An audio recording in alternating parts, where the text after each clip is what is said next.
Well. Back in studio. Welcome. If you're listening to this episode of the Big Brown Breakdown, we have a special guest, Ryan Darth Bader, up in this bitch. He's actually calling in, so he's not up in this. He's up in my ears, in your ears, but he's not in studio. He's one of the best bodies in the game, no doubt. Best tan, too. It's that Arizona air and sun, man. That guy's killing it. And I'm all jacked up on caffeine, and I got my goddamn summer outfit on. You guys aren't. What color would you call this? Is that a yellow? That's a good question. I call it summer. You know what color this is? Summer. Summer. Yeah, I'm fucking fired up for summer. My brown skin, because I run outside my shirt off, this summer tone. And I don't give a fuck, Australia and New Zealand. Everyone's like, it's not summer here, bro, because I labeled my tour the Brendan Schaub Summer Tour. Nah, bitch, it is summer. It is summer. I'm from America. It's summer here. Therefore, it's summer everywhere. I don't care what the weather's like in Australia or New Zealand. I'm dressing like it's summer. Does it get cold there? Do you know? That's their winter, or it's like the end of their winter or beginning. Yeah, but it's Australia, so there's no snow or nothing, right? No, I don't think so. But I think it's going to be like in the 60s. 60s? Yeah. During the day? Yeah. Oh, that's not cool. And at night it's cold? Chilly. Yeah. What? It's no, like, crocodiles and all that shit don't chill in this winter. And koala, you ever seen a koala in the snow? No. I don't know. Everyone's like, it's not summer here, bro. Fuck that noise. Sun's out, guns out, thighs out, skies out, ass out, blast out.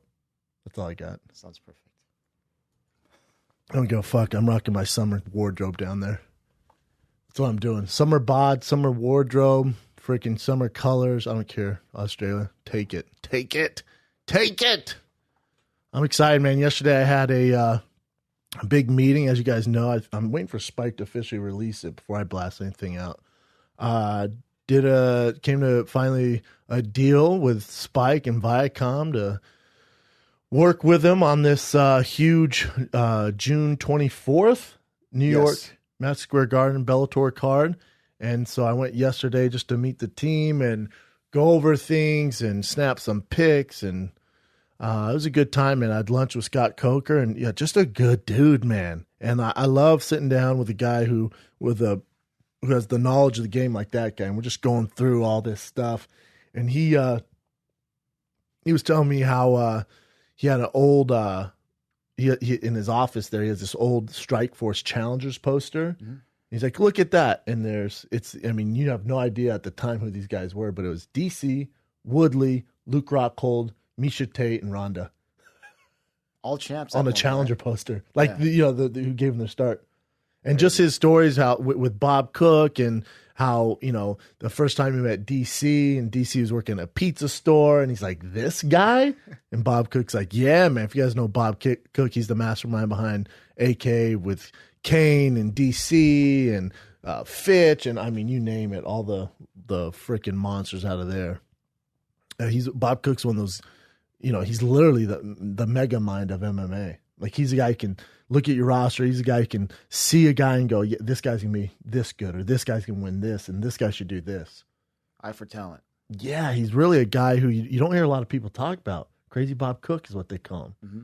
And just talking to Coker yesterday, it just, it's not that I forgot about it. I know how talented he is and the gift of the eye he has. And you look at all the talent and all the people that he started in his gym, stuff like that. But then when he started bringing it out, I was like, holy shit, man. That guy's like the Bobby Fischer of MMA talent. He's just this little beast. I don't mean little, no disrespect, man. You know what I'm saying? And then the whole time while we're at this lunch in Hollywood at the Viacom building, he's telling, I'm having a good time, but all I can think about, and tell me if I'm crazy here, is how Roy Nelson's with Bellator now. Mm-hmm. Roy Nelson, Bobby Lashley. You're welcome. I'm like, I gotta put that in his ear. I got to drop Roy Nelson, Bobby Lashley. Fight. Think about the poster alone. Roy, white as shit, mullet, gut, knockout artist, and then next to him you have literally looks like Bobby Lashley looks like he was carved out of stone. He does. There's the poster alone. You do it like an old school Pride poster. Bellator, you're welcome. Scott, you're welcome. I mean, he was like, oh yeah, that would be a great, he already considered it, but how cool would that be, man? Yeah. Because Roy just signed one. There's so many good fights. Roy Fedor is ridiculous.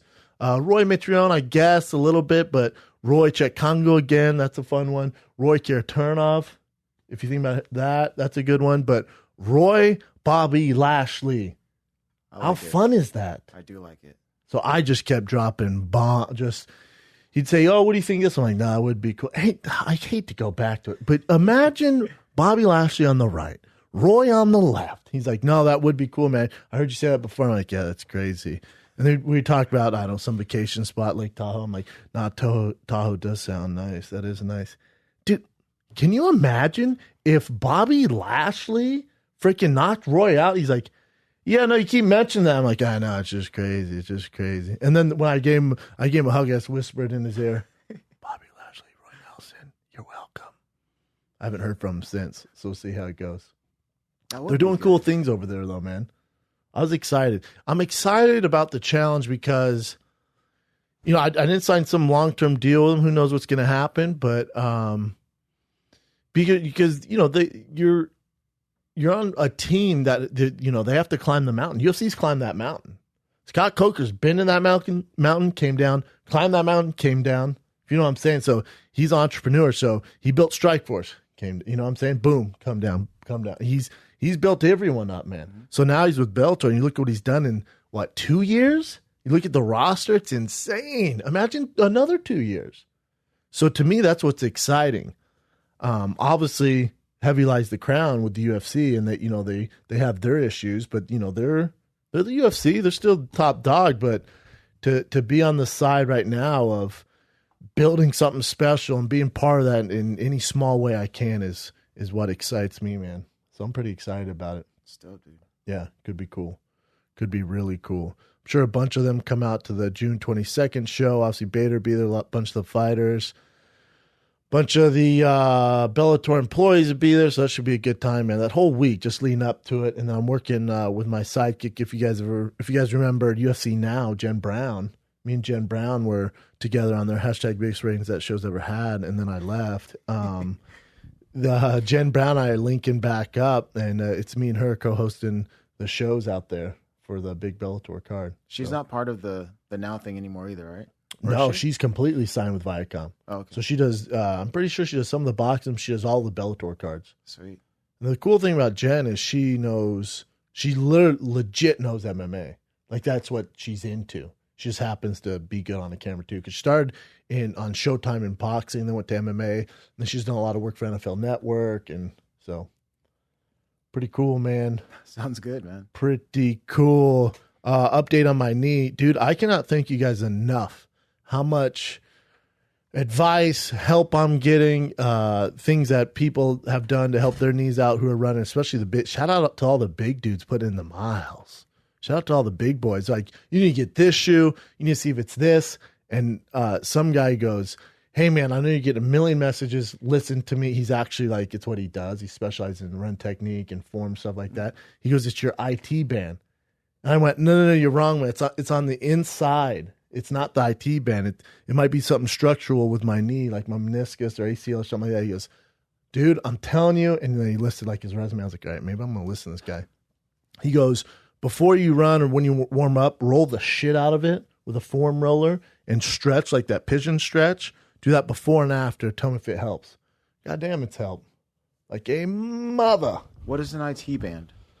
I don't know. It's a band that basically goes from your hip and connects to your knee down here, and it's always super tight on me. Oh. And they say that's what it is that's causing this pain because I've increased my miles and, trying to get this summer bod, increase these miles, and you just things get tight, and I don't stretch afterwards. I don't really cool down, so that's what seems to be the problem.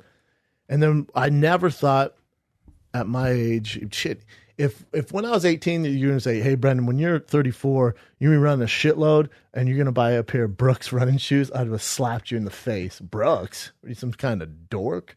But, I mean, they make great running shoes. And supposedly for big dudes, they have the best ones. They're called the Brooks B16s.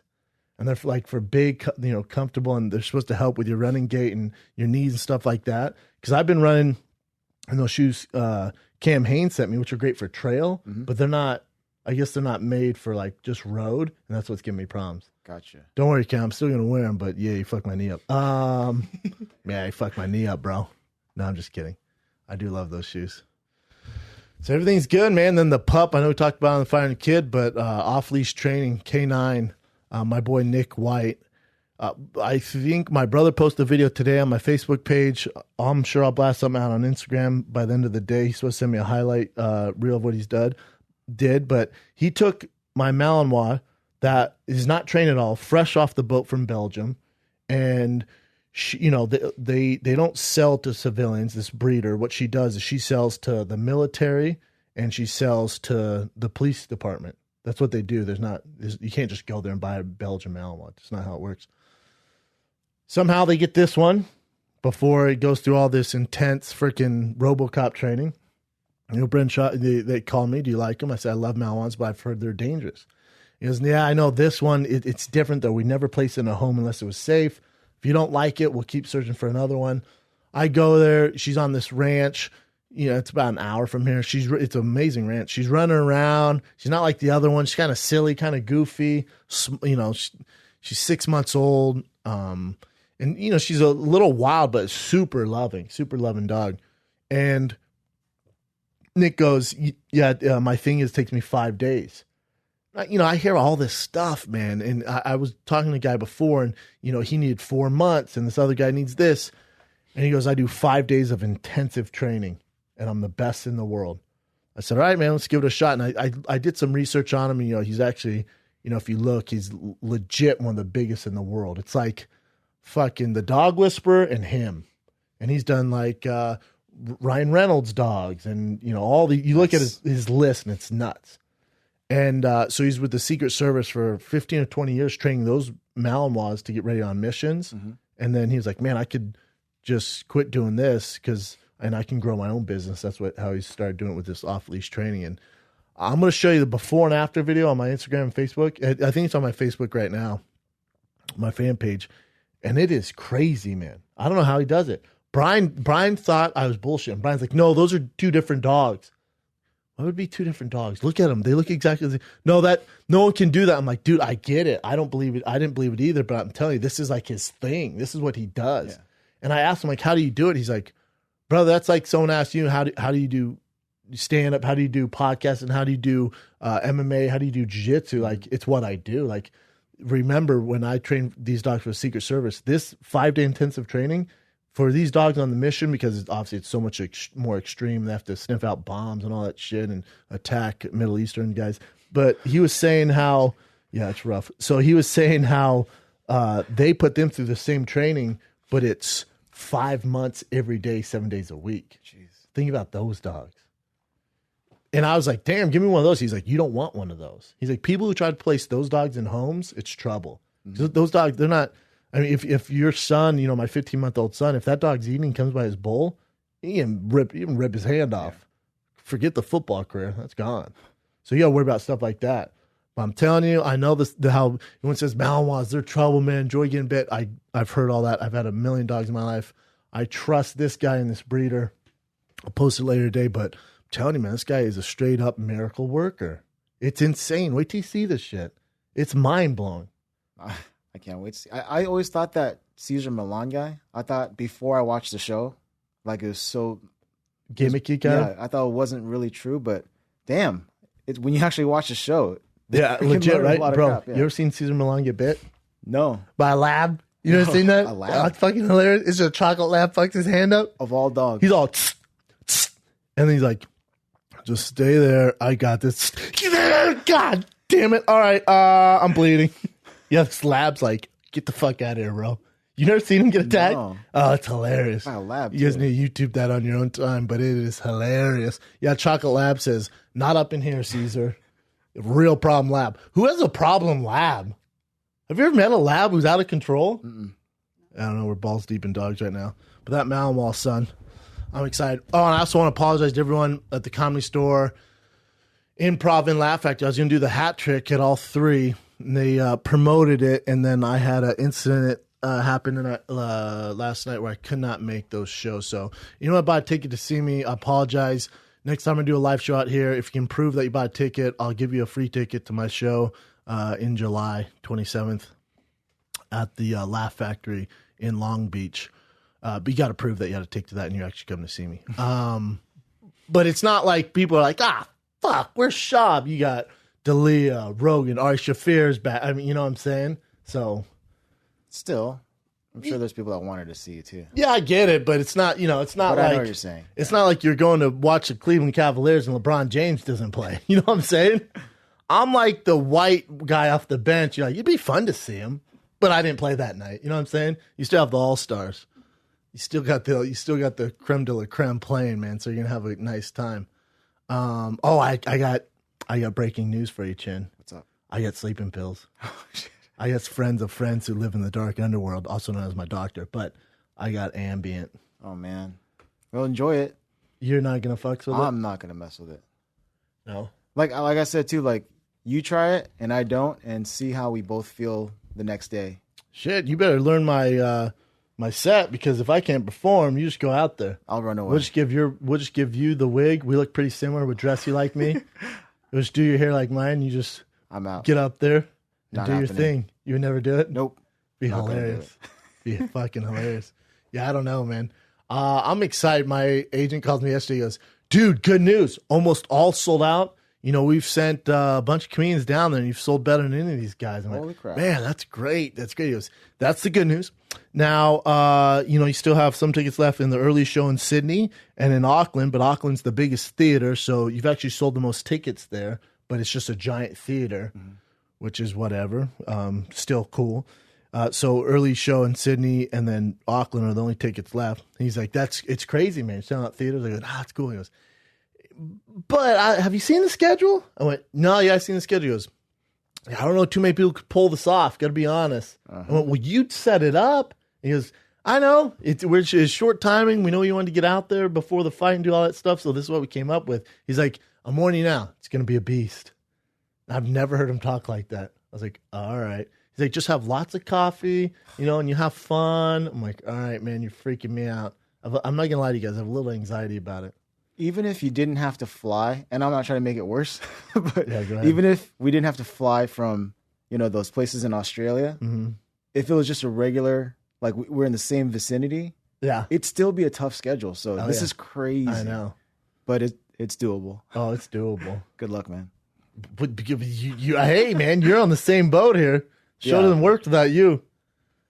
No, it works without me. Good luck, dude. No, hell no. You better get your ass there. What happens if we find out you're just a raging addict and you get out there and you just miss shows? You just got like needles in your arms and shit. We're like, what happened to Chin? I'm like, I gave him some cash, man. Next thing I know, he did one show. And I don't know. He just MIA. It got kicked off with the Ambien. Yeah. I just tasted it. God Went damn crazy. it. God damn it. Now it'll be all good, man. I'm excited, man. Let's get into it. There's a lot of MMA breaking news all over, and then obviously we'll be breaking down UFC 212, which is getting zero hype. Those pay-per-view numbers can't be pretty for that fight. They just can't. If you look at the ratings that things have been going on, but the card's actually really good. That main event, I mean, obviously I don't want to break it down right now. We'll do it later, but that main event, besides Jones DC 2, it's the best fight they've made this year. Name a better one. I would say Tony Khabib, If it would happen. but it didn't happen. Yeah. But besides, it's right up there. Max Holloway, are you kidding me? Yeah, it's a Max great Holloway fight. on a 10-fight winning streak versus Jose Aldo, with a guy's only loss to Conor McGregor. Yep. That's his only freaking loss. That's insane. And he came back to beat Frankie Edgar. Chad So this Mendez, is- he's It's going to be awesome. upset with the UFC. It's such a good fight. We're doing a fight campaign for that one, by the way. Rogan, myself. Hopefully Eddie's back. How are you going to do all this stuff? You'll leave the next day. Or We leave the next midnight day, right? on Sunday. Oh, yeah, that's true. So Still. I know I'm missing my girl's brother's graduation party. Thank God. Love you, man. Thank God. Thank God. No, I'm just kidding. So he has his graduation party on Saturday. So I'll be with my son all day Saturday. It's my favorite thing to do. It's just me and him, to be honest, because we just do shit, man. We do fucking rough house Saturdays at my crib. I'll wrestle him all day, swim, go to the beach, run with him.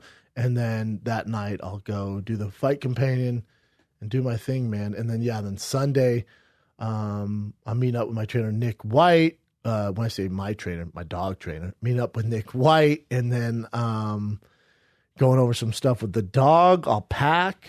And then, that night we fly out to Australia. Are you bringing like a bunch of stuff, or? I don't even know how to pack, so I'll figure it out like it's maybe on Saturday. Have you traveled a lot, Chin? I mean, you're older than me. I know. I've only been to Korea that's that far. How far is Korea? It's 13 hours away. That's not bad. So, but I mean, it feels like it's the same as Australia. Why? Because it feels like a super long flight, and then when you're there, you have to have everything you need. Because I was there for like 2 weeks, so I feel like this is similar. Well, a week less. 2 weeks is a long time. But plus, we have like equipment stuff, and yeah. But the only equipment you need to bring really is what? Your laptop. Laptop. We might bring the camera. We might do some stuff there. Yeah. And then just a recorder, an audio recorder. True. An extra one of those, and then I think there's more. But you know what's going to be key that I'm thinking of, and just speaking out loud while we're going over this, because they're theaters. Mm-hmm. When we do fan questions, which is one of the funnest parts of the show, make sure they're good, Australia and New Zealand. When we do fan questions, we're gonna have to have mics because it's a theater and I can't hear them. No, all that's already set. Oh, perfect. Yeah, all good to go. Because like at Ice House, at Comedy Store, I don't need mics. I can just point and and do our thing. Yeah. But theaters, it's tough, especially on the balconies and stuff. Gotcha. If you think about it. Well, definitely there's 2 mics. That's all we need. Yeah. And then someone would have to pass one around. But they have employees do that and stuff. I could do it. Well. Oh, yeah, you could. Yeah, you could for sure. Everything will be done by then, yeah. It might be good, yeah, because people love you, man. It'd be good for them to see you. Wow. Maybe you sing the fucking Rango song or something. Every time, just sing it over and over. Over and over. Yeah, people are reaching out like, dude, shark dive, crocodile slap fest. I'm like, yeah, no, that sounds fun, man. We have no time. I want to, man. It makes me sad. If I do come late to the show, it's because I was fucking playing with koalas, man. If someone could just bring a koala backstage, I would forever be grateful. It's all I want to see. Awesome. It attacks me. It'd be sick. I feel like I'd fuck a koala up. I think you out would of all too. the animals, I feel. Don't get me wrong. I'm gonna take some hits, but I mean, once I get the initial koala hug off of me and threw him to the ground, I mean, I'm stomping him. American History X style. That's not cool. Have you seen them like outside of a tree? I wonder if they crawl or do anything. I don't even know. That's how ignorant I am about koalas. They're pretty chill, though. I know that. Panda, different story. I'll see completely different parts of the earth, but panda, I got nothing for. Koala, I'll take my chances. I will take my chances. And I guess it's a myth on the drop. You ever heard of a drop bear? Never. Guess it's a myth. People are like, dude, just watch out for drop bears. If you ever bring up a drop, just Google drop bear. Drop bear. Yeah, drop bear Australia. They're basically koalas that, they're from 30 Days of Night. They're koalas that are 30 Days of Night. Oh, isn't this the one that you posted about a wet? Yeah, that is right. Yeah, where he's all wet. So these guys. I think it's fake. That's completely fake, right? Yeah, you can tell. So they're just fake. A myth, or what? I guess see. they fall on you. I saw a drop bear height chart. Yeah, it's a hoax. Is it? It's a hoax in contemporary Australian folklore. Yeah, God, we should have done drop bear shirts. Dude. I didn't know it was a hoax. We got some sweet Big Brown Australia, New Zealand tour tees, especially for we have one for the regular where you can buy, and then we have special ones for the VIP. Look at that fucking thing. Why is he all wet? 5 lies about Australia. Click on that for me. 5 lies Australia you can tell to scare Americans. 1, the Babadook is real. Not familiar with what that is. Crocodiles can only be defeated by reciting Chapter 1 of the Australian Constitution. Oh, God. Okay, apparently I think Americans all have Down syndrome. Tim Tams are packed with deadly neurotoxins. Tim Tams. That must be like a famous candy, chocolate Looks candy. like a fucking graham cracker covered with chocolate. The floor is lava. What? Okay, again, is this? I mean, this for Australians tell Americans in third grade, or what else you got?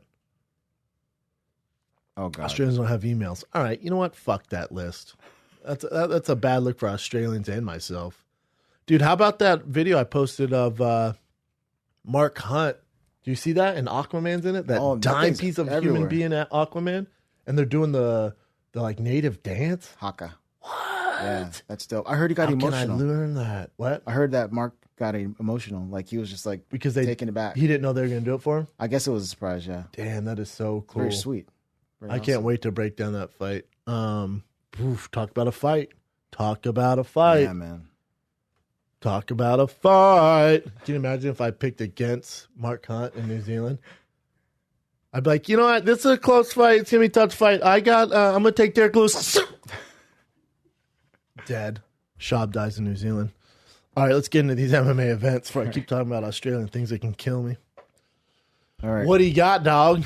The first one is Megan Anderson will not be fighting Chris Cyborg for sure now because she got booked to a title fight in Invicta 24. Where's that fight? What's the date on that, and where's that fight at?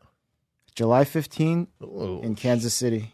Beautiful Kansas City. Scottish Rite Temple in Kansas City, streamed on the UFC Fight Pass. Anderson won the interim title in January. Well, I mean, I look at this two ways. Obviously, you know, Megan Anderson could have fought Cyborg, but I actually like, this is going to surprise some people, I actually like the play by the UFC because Megan Anderson is a star, man. She has the looks of a star. She has the freaking skills of a star. Is she going to beat Cyborg right now? Probably not. She'd be a huge underdog. I'm not saying she can't, Megan. You know I love you, but it's a tough fight for her. Why not build her up? Let her win this fight. Let Cyborg win her fight, and then build them up because in this 145-pound featherweight division, there might be 4 or 5 women on the UFC roster right now that can fight at 145. You need at least probably 25 to say it's a real division. So they're scrounging for people to fight her. So let's not kill the Megan Anderson thing yet, because if she fights and gets smoked, God, man, it's tough to come back from. So hopefully should be a 2-time defending champion, 3-time, 4-time defending champion. Should get paid better in the UFC, then fight Cyborg. Because when you fight Cyborg, you better have all your T's crossed and I's dot, I know Cyborg won that fight, and I don't blame her because I think Megan's ranked, overall number 2 in the world, or number 1 besides the champ. But I would like to see, let's get Megan Anderson's story told on here. And also, Anderson, if you're in LA, I don't know if she trains in LA or what, get on the show. Let's get you on the show. Yes, please. Yeah, let's get you on the show to talk this out. But I just feel like let's get her story out there. Let's get some hype behind her. So there's a demand, because right now the only demand is from Megan Anderson and her family and Cyborg.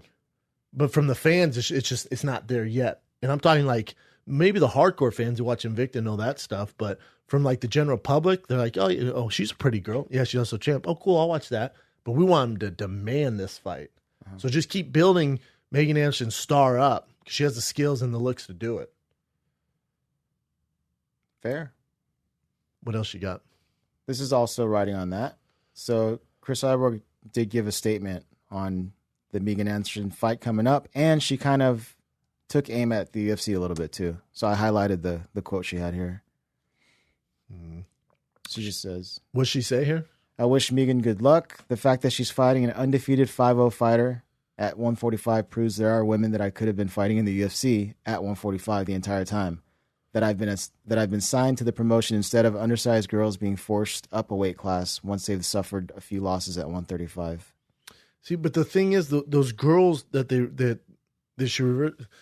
We all know I'm on the Cyborg trainer. There's not a bigger supporter of Cyborg than me, but the thing is, at 145, the reason why the UFC didn't do that and force you to make that weight is because the star's at 135. So even though they're coming off loss, people would much rather watch you fight a Kat Zingano, a Miesha Tate, a Holly Holm, a Ronda Rousey, a Amanda Nunes. The list goes on and on. Everyone's familiar with those girls instead of these random 145 girls. Yeah.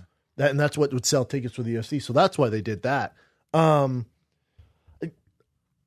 I think, it's all great for Cyborg, and is the next event the announcement of her fighting? Yeah, so that's next. So you can go to that. So go ahead and I'll finish this. Oh, Dana White said on his Unfiltered podcast that Cyborg is definitely fighting at UFC 214, the July 29 card.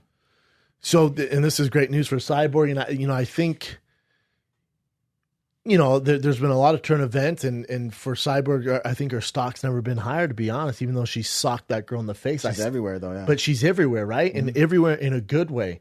The only thing I think she needs to take advantage and not keep bashing the UFC, because the UFC's going to go that we don't want her as a champ.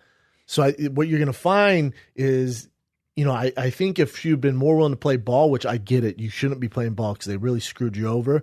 But just the business decision is, you got your fight. I don't know the matchup, but they're going to strip Durandamy of that belt. Mm-hmm. Durandamy was like, hey, I'm out. Forget this. I'm going back to 135, and made some horrible reason why.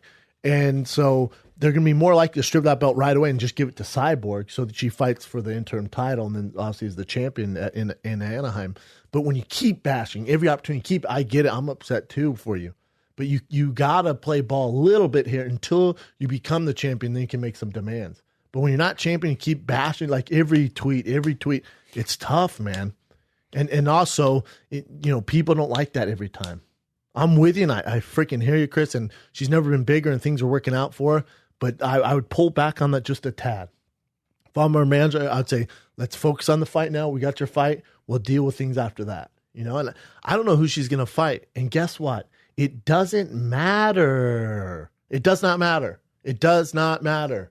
Like, when they were here and they kept saying, we want to fight this girl, we want to fight Megan because she's ranked number 1 in the world, or we want to fight this girl because she's undefeated, or we don't want to fight this girl. It does not matter. Mm-hmm. We're in the business of Cyborg. There's not a woman on this planet who can beat you. It does not matter.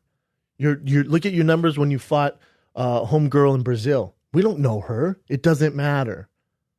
You're the Mike Tyson of female fighters. Did you ever buy a Mike Tyson card because of his opponent? It was a great matchup. Maybe Holyfield. Other than that, not really. It was always, who's he fighting? Who cares, Mike Tyson? For Cyborg, who's he fighting? I don't care. It's Cyborg. I'm going to watch her annihilate this girl. She just needs to pump through these and keep pounding the pavement and being a legend. It does not matter. They're focused on who they're fighting, all this, and I get that. But I hate to tell you, from the general public, they don't care if it's Megan Anderson, or they don't care if you fought Ariane Celeste. They do not care. They just want to see the best pound for pound woman fighter on the planet perform. It doesn't matter who's across the octagon. Once she learns that, I think life will be easier for her. And she deserves all of it. However, we do not care who you fight. We just don't. There's no competition out there for you. Anderson, it should probably be your toughest competition. It's not happening. Let's move on. Kat Zingano physically, I don't know where she's at mentally. She's not going to be ready by July, even though she says she wants that card. Cool. And the UFC knows this. So that's why they go, hey, she's fighting at 214. Everyone chill. She's fighting, so buy your tickets. It doesn't matter. To be determined. Oh, you could tell me the night. You know what? I don't want to find out till the girl walks out. How about that? And she's still going to sell just as many tickets. She's still going to get just as many views. It's called the Mike Tyson effect. Ronda had the same thing where Ronda could have fought Megan O'Leary. They could have been like, hey, the girl that she was scheduled to fight passed out. Megan O'Leary, I know she's tiny. She's probably fighting at 95 pounds. That ass makes her look thicker, but fighting at 95 pounds, she's going to fight Ronda. Still million pay-per-view buys. We're in the Cyborg business. That's how, everyone wants to see her fight. The Cyborg business. Coker was saying the same thing, is that the biggest issue with her is always trying to find girls to fight her. Yeah. Always. It's always been an issue. She'll always have that. No one's signing up to fight her. Yeah, I've never seen so many people not want to fight her or fight someone. You know what the play would have been? And this is all hindsight. It'd be tough to do. You couldn't do it. Let's say and this is all here. It's almost useless to say, but just hear me out here. Because everyone's so afraid to fight Cyborg, you don't sign Cyborg to UFC right away. You build that 145 division. You build up a girl at 45, whether it's Holly Holm, whoever it is, and she gets some wins under her belt, and you build some growth on that division, and then insert Cyborg. Because now girls like, hell, I ain't fighting at 45. The champ was like, no, I'm good. Knowing damn well, if you took that fight against Holly and you won that, there was no question in anyone's mind you had to fight Cyborg next. She know that, signed up for it. She's like, let me just get this belt and I'm vacating it. And then she pulls out the lame excuse of, well, we all know she's accused steroid abuser. Tell me from 2012, bitch? What are you talking about? What? It was 2012. And now she's under the strictest testing in the world. They catch people if they eat a poppy seed muffin. She's not on shit. So that's not a good excuse. There's mishandling and really, let's be honest, probably the worst champion of UFC of all time. Name another champion won a belt and I'm not fighting her, she's too good. But pulled the, she's on steroids. Think if men worked like that. Think if John Jones, before he fought Vitor, was like, I'm not fighting him. He's on steroids. We all knew it. John went, I don't give a shit. I'm more technical than him. I'm better than him. Yeah, he's going to pop my arm. I'm still going to whip his ass. Now, was John on steroids? Nope. John was probably on dick pills and cocaine and hung over and still did the goddamn thing. That's a champion for you. You know? Think if Stipe went, I'm not fighting over him. No. I know you guys want to see me fight him. I'm not doing it. He tested positive for steroids 5 years ago. Think of the outcry. How crazy is that? It would be a bad look for sure. Terrible. I don't think look. any guy wants to have that look. No. So.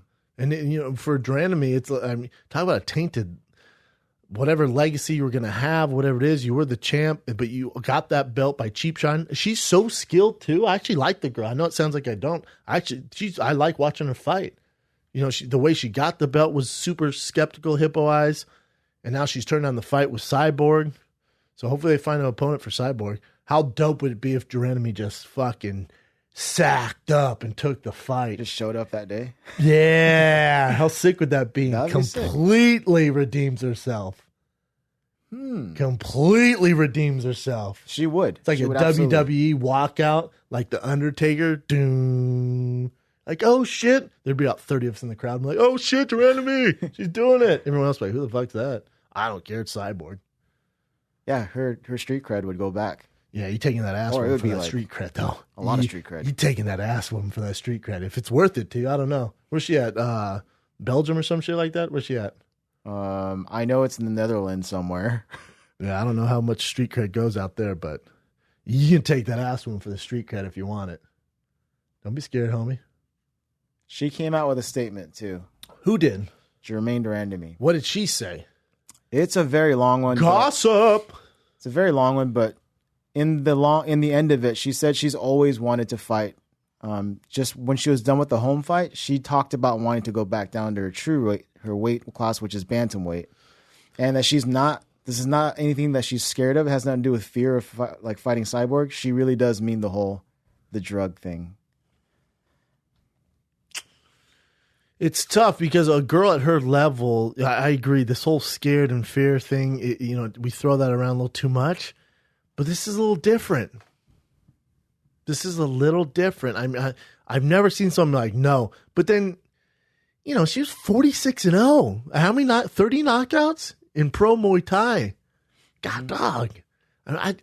So when you say scared, and I tweet out that we were seeing a champion so scared to face anyone. But that's what it seems like. But God, a girl who's 46-0 with 30 knockouts, and look at her pedigree. Mm-hmm. So she goes, my reason for rejecting the fight now has nothing but nothing at all to do with my fear. I believe that if you want to do sports, you do this without any means that can affect the muscle mass. I, as a top athlete, always trained, always watched my food, and put 18 years of my life on the sports without using just one means that is not allowed. Everyone has his or her opinion on this, and but that people think to know what my motives are. Do not put me in the cold clothes. God, that English is tough, but I get what you're saying, girl. Durandamy During the negotiations on the battle with Holly Holm, don't call it a battle, I said in advance that after this fight, I want to return to my natural weight class of 61 kilos. My task has not been completed yet. The UFC promised me that this would be no problem. I can just return to my natural weight class. This is why I'm focused on that. Man. For all the haters, 2 baths. The Iron Lady is far from done. 2 baths? I don't know. That must be some... Oh, I'm going to start using that now. Hey, haters, take a bath. Like they're dirty. That makes sense. Dude, that's some Norwegian shit. Hi, haters, take a bath. So she is from Holland. She's from Holland? Holland, yeah. Man, I wonder if Overeem and his brother say that. Hey, haters, 2 baths. That's some new lingo. I need some new lingo, man. Someone yells, Shab, you suck. Yeah, take a bath. 2 baths, bitch. Not 1, 2. That's so interesting. It's hard to say she's scared. You look at her record, and where she fucked up is, and maybe, or not. I love honesty. I love when people are real. But when she went, I don't want to fight her. She's done steroids before. And her hand. And her hand. The hand thing. Yeah, her hand. Immediately after. Her hand was literally when Joe Rogan was like, so how do you feel about fighting Cyborg? She was all excited. And they're like, how do you feel about fighting Cyborg? She's like, fuck, 2 baths, Joe. 2 baths. My hand hurts. Little do we know she was throwing shade this whole time. So I like the honesty. To say she's afraid is a stretch. I want to even go back on my tweet on that. I don't think she's afraid. I literally just don't think she wants to fight Cyborg. It's not that she's afraid. She doesn't want to compete at that level. Chances are she won't win. So why would you want to fight a fight you're probably not going to win? Yeah, but doesn't mean you're afraid. I mean, I think it's fair to say she's a little like, fuck, man, it's Cyborg. I'm probably not going to win. I did say I'd rather go down. But then you're like, bitch, she is 46-0. Take 2 baths. Okay, honestly, have you ever fought someone that you thought you might lose? Like, you might legitimately lose? Every fight. So then... I mean, that was my mentality. Like, damn, like, there's a good chance I could lose this fight. Then, yeah, then there you go. There's your answer. So... But you still take, I mean, that's why you compete. If you were just fighting bums, then what are we doing? Yeah, she said this in the beginning. Now think about if Durandamy fought Cyborg and beat her, how big of a star she'd be. You ever think about that? Does her coaching staff ever think about it? Do they not? Because, if anyone's going to give Cyborg problems, if you go back and you look at the Gina Carano fight, Gina gave her some problems because Gina was a really good stand-up artist. Granted, she was the biggest dime piece we've ever seen grace any cage ever. Go back and look. Oh, I remember. And if you don't agree, take 2 baths. But she is the biggest dime piece, but she had so much skill. She was kind of piecing Cyborg up a little. She even had Mount on her. If you go back and look at that fight, like, she was doing pretty well. And then obviously got dealt with. Obviously the monster came out and she got dealt with. But, so anytime you look at Cyborg when she took that extremely tough fight against that Dutch kickboxing champion who just signed with Bellator for MMA. She lost the fight, but Cyborg gave her all she could handle. But the only time Cyborg has ever struggled, even in all her wins, has been with an elite striker. That's what Durandamy is.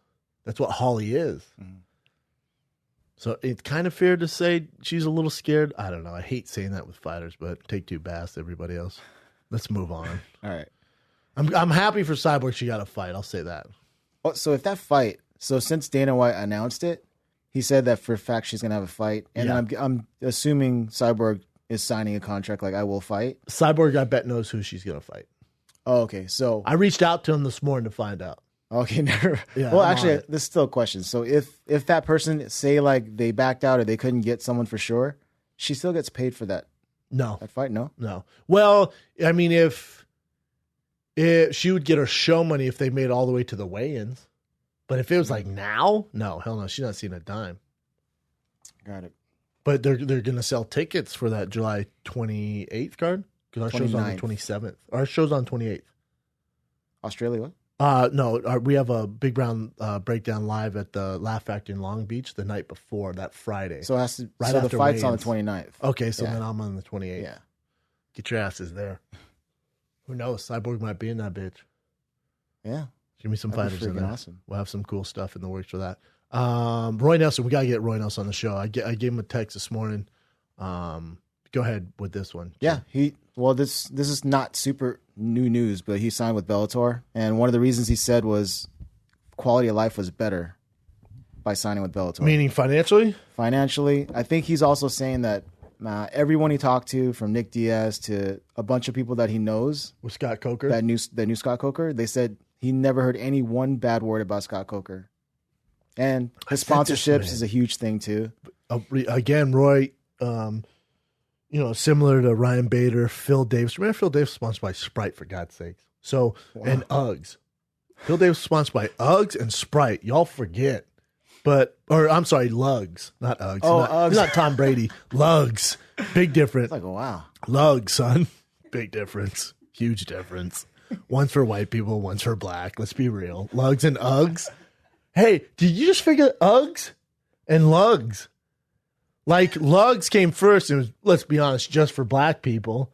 And then someone in Australia was like, fuck, why do they have all the fun? We're coming out with Uggs. New campaign, Uggs. And Tom Brady's the face. Paris Hilton made him famous just for white. You ever seen a black person wear Uggs? Or Semba? You mean, do you own Uggs? I guess it is for minority people. Lugs? Right? Lugs. Lugs, yeah. Yeah. Lugs and FUBU go together like fucking carrots and peas, son. Kane was signed to Lugs too. Yeah, that's right. You don't see no white boy sign with Lugs. Watch next podcast. This episode of the Big Brown Breakdown is brought to you by Lugs. But it's called Big Brown too, so it's a little different. It's true. The Big White Breakdown. I don't think that would go over well, and I'm not white, so. But Roy signed, where were we? Roy signed with Bellator. I love this because you look at the heavyweight division of Bellator, there's some, I talked about a little bit before this in talking with Scott yesterday, there's some really, really good matchups. And also, it's not, and you guys know that I love Chael Sonnen, but Chael Sonnen obviously is way past his prime. Roy's not. Roy's a guy who, you look at all the matchups in Bellator, and the heavyweight division is a fun division. Light heavyweight division is ridiculous, and the welterweight is as stacked as it gets. But at heavyweight there, and especially Roy, he probably has, I would say, 2 solid years. And he's not a guy where you're going to do these one-and-done fights, a fight once a year. Roy's a guy where you could line up Fedor, Bobby Lashley, Kira Turnov, all these guys. You look at their heavyweight division, Mitrione, Congo. You look at their top 6 guys, and Roy matches up with any of them. I'd love to see Roy as the world champion there. It's very possible. You look at all the matchups, I would say Roy's probably favored in most of those fights. Kira Turnov and Roy, what? The fight to make. I can't emphasize enough. And fucking you monsters out there that do all the posters, you guys know who I'm talking about. I always shout you guys out. My boy at Average Joe Art, Martin, Dress Graphics, Boss Logic. Those are the 3 best in the world. I work with all of them. Someone needs to do a Roy Nelson fucking Bobby Lashley poster, and you heard it here first. I'm making the goddamn, I want to create the hype right now because I have to see that fight. Hopefully Bobby takes it. I love Bobby. I was going to ask you, do you think Bobby would actually take that fight? Probably try and take him down. In for a rude awakening, try and take that boy down. I know, yeah. If he takes him down, then what? I don't care about any of that. All I want to see is one of the dopest posters of all time, Pride style. Get it done in San Jose. It's going to be so epic. So epic. The bodies. And then I want the commentators to be like, we first heard it on the Big Brown Breakdown. Brennan Schaub came up with this. It's a phenomenal fight. Big country Roy Nelson versus Bobby Lashley. They could not be more opposite. One is pale as shit and doesn't miss a meal. The other is dark as night and shredded. Get it on. Boom. That would just sell itself. People are like, oh my God, look at these 2 fighting. People that don't know the sport be like, that black guy's going to kill that fat guy. Wrong. Good fight, though. And Bobby's so strong. I used to train with Bobby. Me, Ron Waterman, Shane Carwin, George St. Pierre, Rashad Evans, you name it. All the guys came through there. Bobby never got taken down. I've never seen him get taken down once. Ever. Not even close. Best hips I've ever seen on a human being. He was a world champion military, whatever the military wrestling campaign they have there, which Randy Couture came from. So be easy when you guys clown on that. But Randy Couture came out of there. Bobby Lashley was the champion military. That boy's hips are insane. I have a huge scar on my back. I'll get up and show you, but it's weird, awkward. I have a huge scar on my back because I had my shirt off. We were wrestling, and his nail, whatever, he cut it before practice. But he went to take me down. And I turned out, and his nail went down my back, and it cut me almost like a knife. Everyone was like, "Oh my God, you're bleeding everywhere." And he's good training partners and friends with Josh Barnett. Same thing. Those boys don't take him down. No one's ever taken him down in practice. And they're taking him down in a fight either. And just a good dude. And if there's one guy out of all the heavyweights of all time who has a smaller head than me, it's Bobby Lashley. And that's why I love it. He's enormous. He doesn't look real to me. You should see that boy grapple, though. Ooh. Scary. Real freak athletically. Either way. For Roy Nelson, though, shout out to Roy Nelson. We're going to get him on the show. He's 40 years old, but you guys know how in the heavyweight division, they're like dinosaurs. They age like fine wine. He has a lot of good fights left in him. I'm excited for it. I'm really, really excited for it. What else you got? Let's see. Have you ever been with not been with have you ever trained with Alistair Overeem? I have not. Have you seen him in person? Yes. I'm just curious since his legs are skinny. It is. His legs are a little skinny. Did you see him when he was Ubereem? Never saw him when he was Ubereem. Oh, okay. Why? I'm just curious because the two biggest that I've ever thought ever in MMA was Bobby Lashley and then Ubereem. You know what? Bobby's like 6'2", though, but like shredded. He looks enormous. Shredded city. Like he's shred city. Yeah. Great guy. Nice guy. Overeem. Oh, you know what? I saw Overeem at a signing we did together for the UFC. We had clothes on. That was Uber time? That was Uber time. But he big time the signing company started mad at him, so he was in a good mood. He showed up late. But I've heard all sorts of stories about Alistair. I remember when Alistair was fighting and he was Ubereem. And my coach was like, dude, if you beat Nogueira and you get Lesnar or you get over, because our plan was so I won 4 in a row. I just beat Crow Cop. I was ranked top 10 in the world on some rankings. At the time, there wasn't anything structured like this. It was like around, I was between 12 and 8 on some list, but so let's say average 10. So I was top 10 in the world. And we got asked for the fight against Nogueira in Brazil. And, being cocky, I was like, I'm going to smoke Nogueira. He's old as fuck. I'm going to smoke him in Brazil. We saw how that went, whatever. So I was going to smoke Nogueira. And then we were telling the UFC, we want Lesnar or Overeem next. And they weren't saying no. They're like, let's see how this goes and then go from there. There's a good chance. And my coach was like, dude, if you get Ubereem, we need to figure some shit out.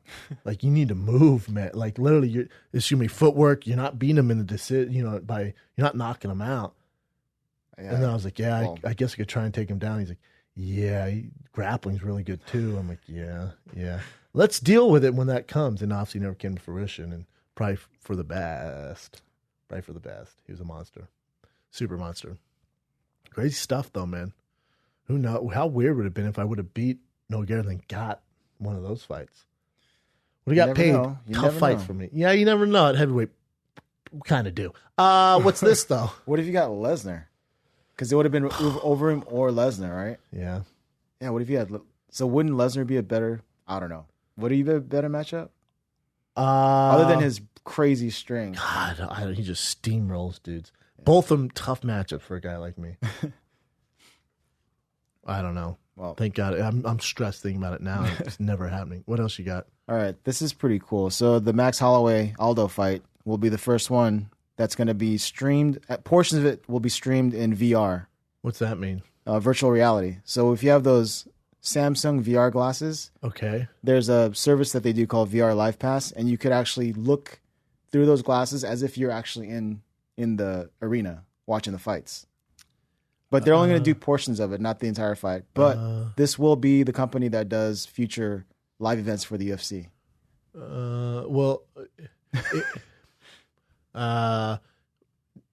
I'm confused on a number of things. So that's going to be better than watching on pay-per-view on your giant HD high-definition TV? Or does the ref, if you put a camera on the ref? But I mean, so that's virtual reality. So it looks like I'm the ref? That you've seen that before, right? With like Pride back in the days? Terrible. It's not good, yeah. Yeah. This would be like... see like chest and dicks. This would be like they'll put a camera, this is what I'm guessing. They'll put a camera in a space that looks like you're seated in the theater or the arena. And then wherever you look, so you can see the cage there. Yeah. Turn your head, you can see other people around you, like whoever's walking by at that time. Yeah. Everything's live. Yeah, I've no like you're actually there. Yeah, that sounds terrible. so you can experience the shitty, because the UFC is a sport that's so much better on TV than in person, especially if you're cage side. I mean, unless you have those Rogan tickets or you're one level in the bleachers in the middle, you're in good. Other than that, it's a bit of a shit show, man. It's not great in person. You really have to have good tickets. Otherwise, you just end up staring at the screen and you get a fucked up neck the whole time. Yeah. You need to experience one in person. There's nothing like it. Like, it's a great in-person experience. But again, and same with football. Like, football is better on TV, you know? Hockey's better in person. You've been to like LA Kings game? No, that's one thing I haven't been to, a hockey game. So you hear the announcers there, or is it the same as everything else where you don't hear the announcers? Hear shit, yeah. I like hearing the announcers. Yeah. It makes it more like, I don't know, like lively. Bro, are there any Koreans in the NHL? I don't think there's any Koreans in any kind of those. Has there ever sports. been in one? I don't think so. Only baseball, right? Baseball and nothing in football that I can think of. There's been like half only halves, Koreans. Yeah. Halvesies. Dat Nguyen. Dat Nguyen is Vietnamese. Well. Hashtag. Well, take that away. Sorry. Yeah. But I mean, a few of them. Heinz Ward is like a big one. Oh, yeah, Heinz Ward. Then we talked about the other guy, the dime piece dude. Oh, yeah. Willie Depps. Yeah. Super dime piece. But never in hockey. No, I don't think they even care about hockey, so that's probably why not. Yeah, probably not introduced to him over there. What else you got?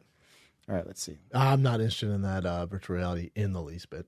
Have you tried any of those virtual reality Sure haven't, man. You got to give it a shot. You mean what? So basically, I'm just taking my cell phone and I'm just taping to my eyes like this.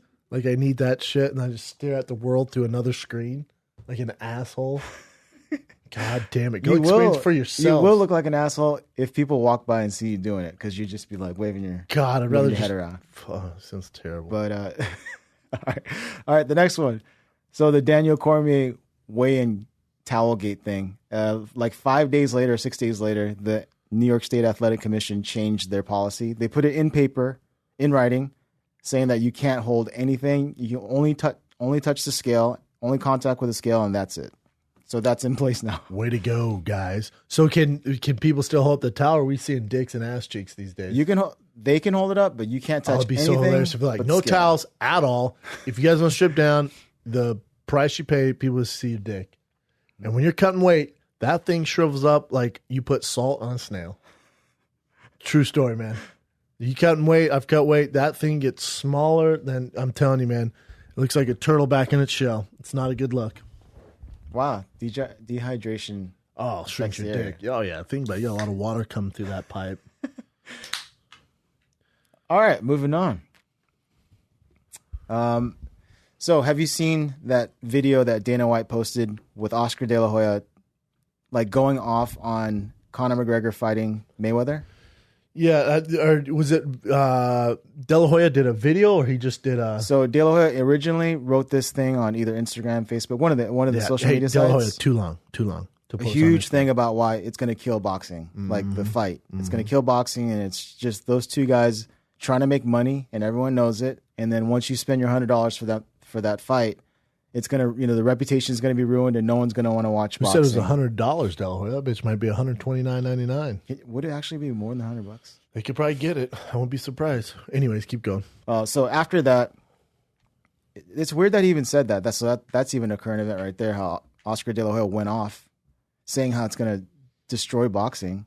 I think it's a little. I as a purist, and this is a problem a lot of times with boxing, is they're so defensive of the sweet science. Mm-hmm. They don't want anything coming in there, and it's boxing been around forever. You guys take your ball and go over there, and it's kind of very they're not open minded at all. So I get it, but don't get it twisted. Like the Bob Arams and these other promoters and the Dana White promoters are only in the business of making money, not making the best fight. They're in the business of making money. The Manny Pacquiao Floyd Mayweather fight, 6 years too late. That was a money grab.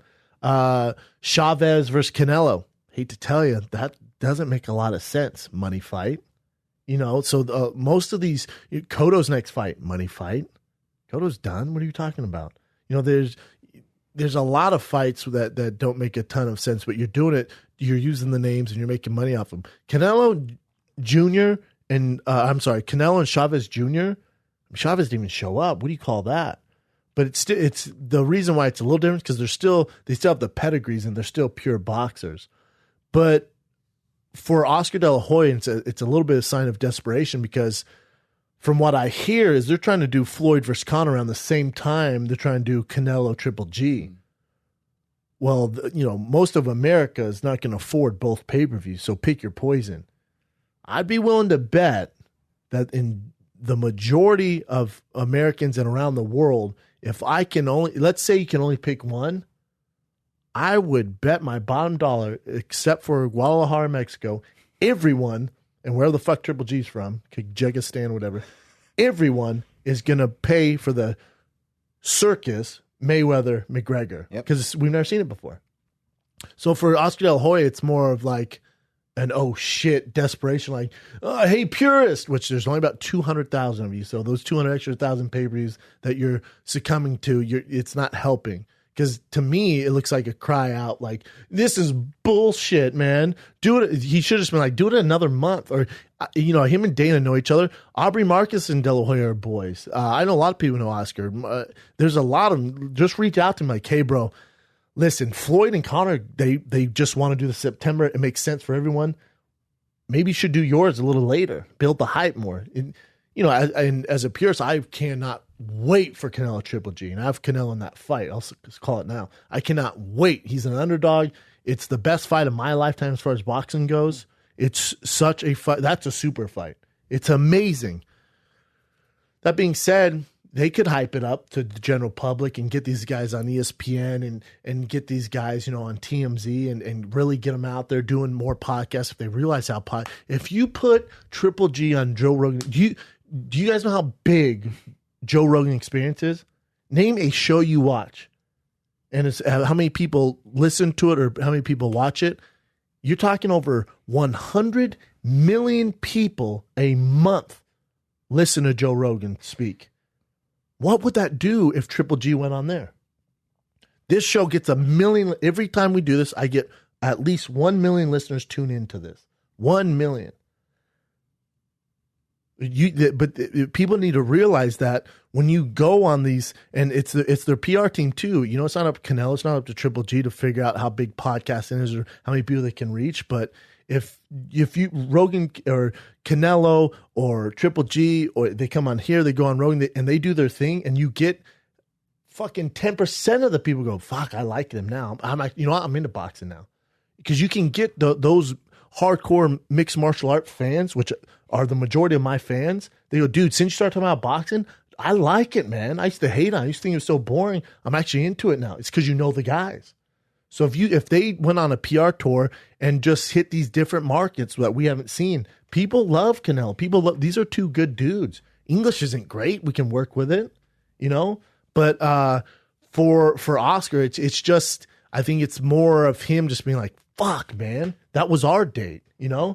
It's no different than it's both fighting, but they're two different sports. If the World Series and Super Bowl is going on at the same time, so you have Game 7, the Super Bowl same day, then I felt like, yo, we're doing it here. We're obviously the big draw. Why don't you just do yours here? If you could communicate and take all that out. Yeah, and this validates what you said. What this actual article is Dana White pointing out Oscar De La Hoya gloating about how great a fight with Canelo, a McGregor-Canelo fight would be. Yeah. Like he said this a while ago. Yeah. And then suddenly he's saying this, so it's kind of, hypocritical. Listen, Oscar De La Hoya is in the business of selling tickets and getting money. The golden boy for a reason. He needs gold.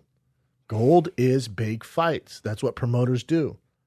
There's a reason why the UFC is letting Conor fight Floyd Mayweather. There's a reason why Conor let him jump from featherweight to lightweight and then dip out and fight over here and then come back and maybe fight at 70.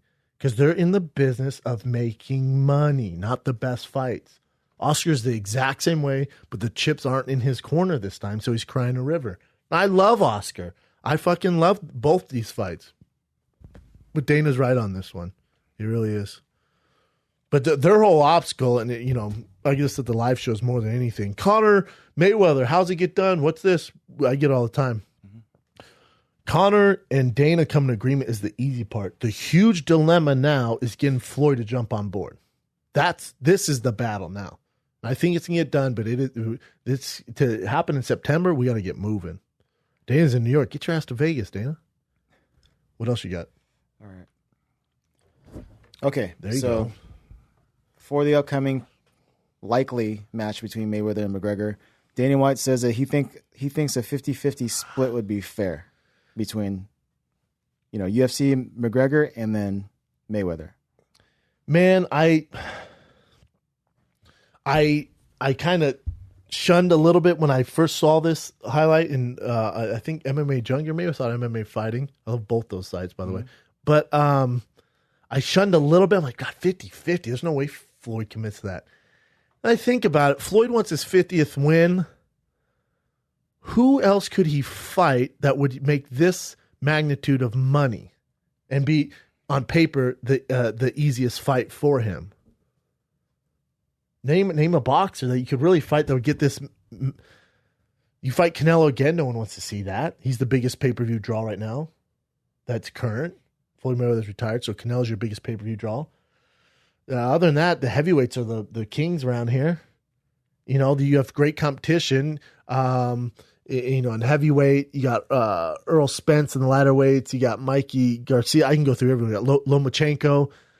Is Lomachenko going to go up? God, that's a big jump for the fucking guy. But also, he's not a pay-per-view draw. He's the best boxer in the world. And I will tell you guys this right now.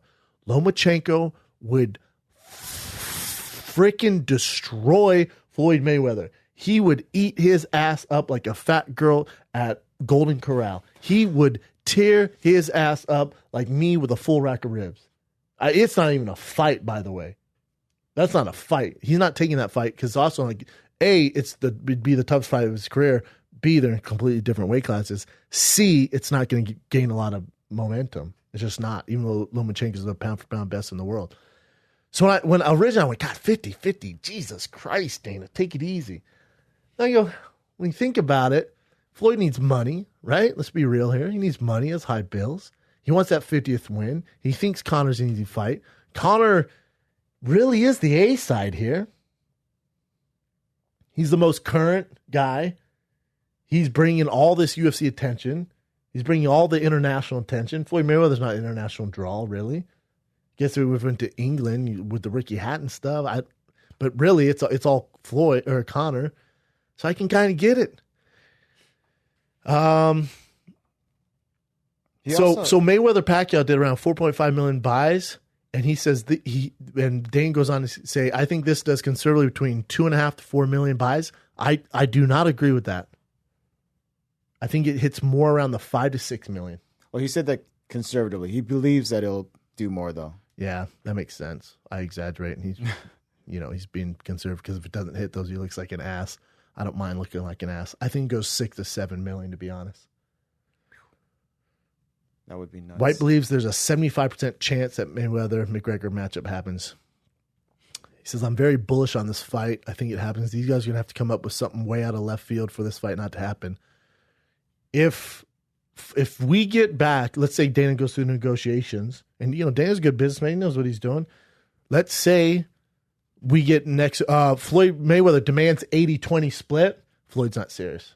then this has all been a hoopla. We've all been taken on a ride, and you're just gonna hate him even more now. If Floyd wants 90-10 split or something outrageous, because if I'm Conor, I'm even down for 60-40. You know how much money that is? Oh my God, dude, we going Sizzler. Your kid's going Sizzler. His kids are going Sizzler. His kids are going Sizzler. His kids are going Sizzler. You're set faux until this world blows up. The McGregor family is set until a giant meteorite hits this fucking earth. Your entire family, friends, their friends, your UPS driver are set for life. Why wouldn't you even 60-40?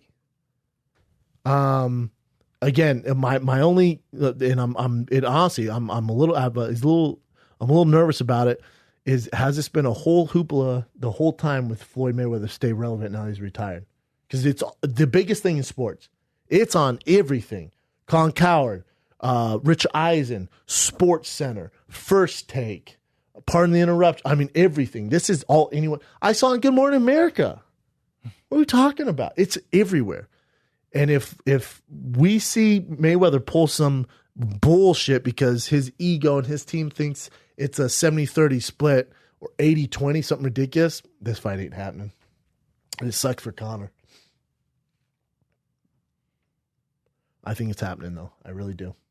If it doesn't happen, it's because he just doesn't want to. Yeah, he doesn't want to fight. It's all been smoke and mirrors. He's just trying to stay relevant and get the rub off Conor McGregor's shine. What else you got? Alrighty. Okay, so we all know that Demetrius Johnson said he didn't want to fight TJ Dillashaw. And Dana White says that he thinks it's insanity because this is the very first time that DJ would be getting pay-per-view points. I have no energy in my body. God damn it. I was just on board with Dana with this 50-50 split. We finally agree on something. So, hold on. This motherfucker is about to be the best champ you've ever had, the most defended time champ you've ever had. He's one away from breaking the record. He's never got pay-per-view points. That's the news. That's the breaking news.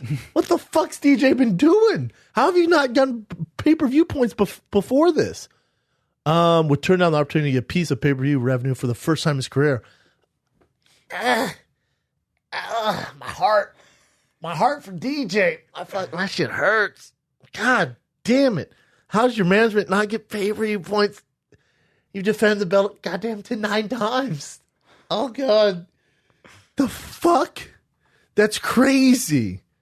This isn't a super fight. You guys know I love the fuck out of TJ. He is one of my favorite people on this earth. However, this is not a super fight. If TJ had the belt, it's a super fight. For DJ, there's a lot to risk. Not to mention, when's the last time TJ made 125? Go. Random guy in the back who doesn't know shit about fighting. He did in his wrestling career. No, he didn't. What else you got? So we had to assume he can make 125. We'd assume he can perform at that weight and beat, in some regards, especially Joe Rogan's, the pound-for-pound best fighter of all time. I don't get it. And Dana quotes, I have a fight with Demetrius Johnson where he's on his way to break the record, Anderson Silva's record for the most title defenses. And TJ Dillashaw can't fight Cody Nolov because Cody screwed up his back. Cody won't be back for a while. He's like, I can make this weight, and I'm going to stop him from breaking the record. TJ is going down to 125 to fight DJ to stop him from breaking the record, but TJ doesn't want to fight him. And then whoever, Norton or my boy Matt Serra goes, why not? And Dana goes, tell me. You tell me. It's insanity. It's not insanity, man. That's not insanity. It's not insanity. Insanity is that motherfucker's defending the belt 9 times and still hasn't got pay-per-view points. That's insanity. It's insanity that you're forcing him to fight this kid, TJ Dillashaw, who's not a great matchup for him, who's never fought at 125, that he has to do that in order to get pay-per-view points and break the record. And he said in the very end that DJ doesn't really have a choice in the matter because he can't really choose the fights. Dana chooses the fights. Whoa, who says that? Dana White. When? Somewhere in this article. Scroll down for me. I'll do it real quick. Dude. Here he goes. Unfortunately for DJ, you don't make the fights around here. He said, I do. And Johnson versus Dillashaw is the fight we're pushing for. I don't like that. I don't like that at all. That makes me feel sick. This is why the guys need to band together. It's comments like that that are going to help these guys in the future if this goes to court of law. But unfortunately for DJ, you don't make the fights around here. I do. Johnson versus Dillashaw is the fight we're pushing for. Hate to tell you, DJ's a 9-time champ. Going to be your most successful champ of all time. He does make the fights. He actually has that privilege and that right. How can you say that when a guy like Conor can make fights and jump around? Say, whoa, he's a draw. All right, so because one guy's a draw, he gets to make the fights and call the demands. This guy's he's about to break the record for most defense titles of all time, but he can't make calls. Why? Because he doesn't make you whatever, $100 million to fight Floyd Mayweather? How do you pick and choose who gets to call the shots? How do you get to pick who? So Brock Lesnar gets to do it? Or Ronda texts you when she wants to fight and where, and you let that go down? But then the most successful champion in the history of mixed martial arts goes, let's just break this down very simply here. The most successful champion ever, he's going to break the record, let's be real here, goes, man, that's not a super fight. He doesn't even have the belt. He's never made 125, so that's a risk him even making the weight. He's not even contender at 125, and I have to fight him? Oh, I don't want to fight him. Nope, you have to. But what about Ray Borg? We got a legit contender at 125. And again, I go back, no pay-per-view points? Oh. But also at the end of the day, listen, I fucking love TJ. And obviously the shine from the Ultimate Fighter is obviously helping his credit on the streets and his notoriety and stuff like that. But TJ versus DJ at 125, for guys like us who are balls deep in the sport, like, oh my God, it's an amazing fight. I would love to see that. Is it a needle mover? Ask yourself that. The answer is no. It might get, let's say, an extra 50,000 buys over Ray Borg versus DJ. Maybe. That's a bummer. Dana said that. Real bummer. What else you got? I'll move on from this. You can't make DJ fight, by the way. Well, the Gustafsson-Teixeira fight averaged 496,000 viewers, which is the lowest of the year. Damn.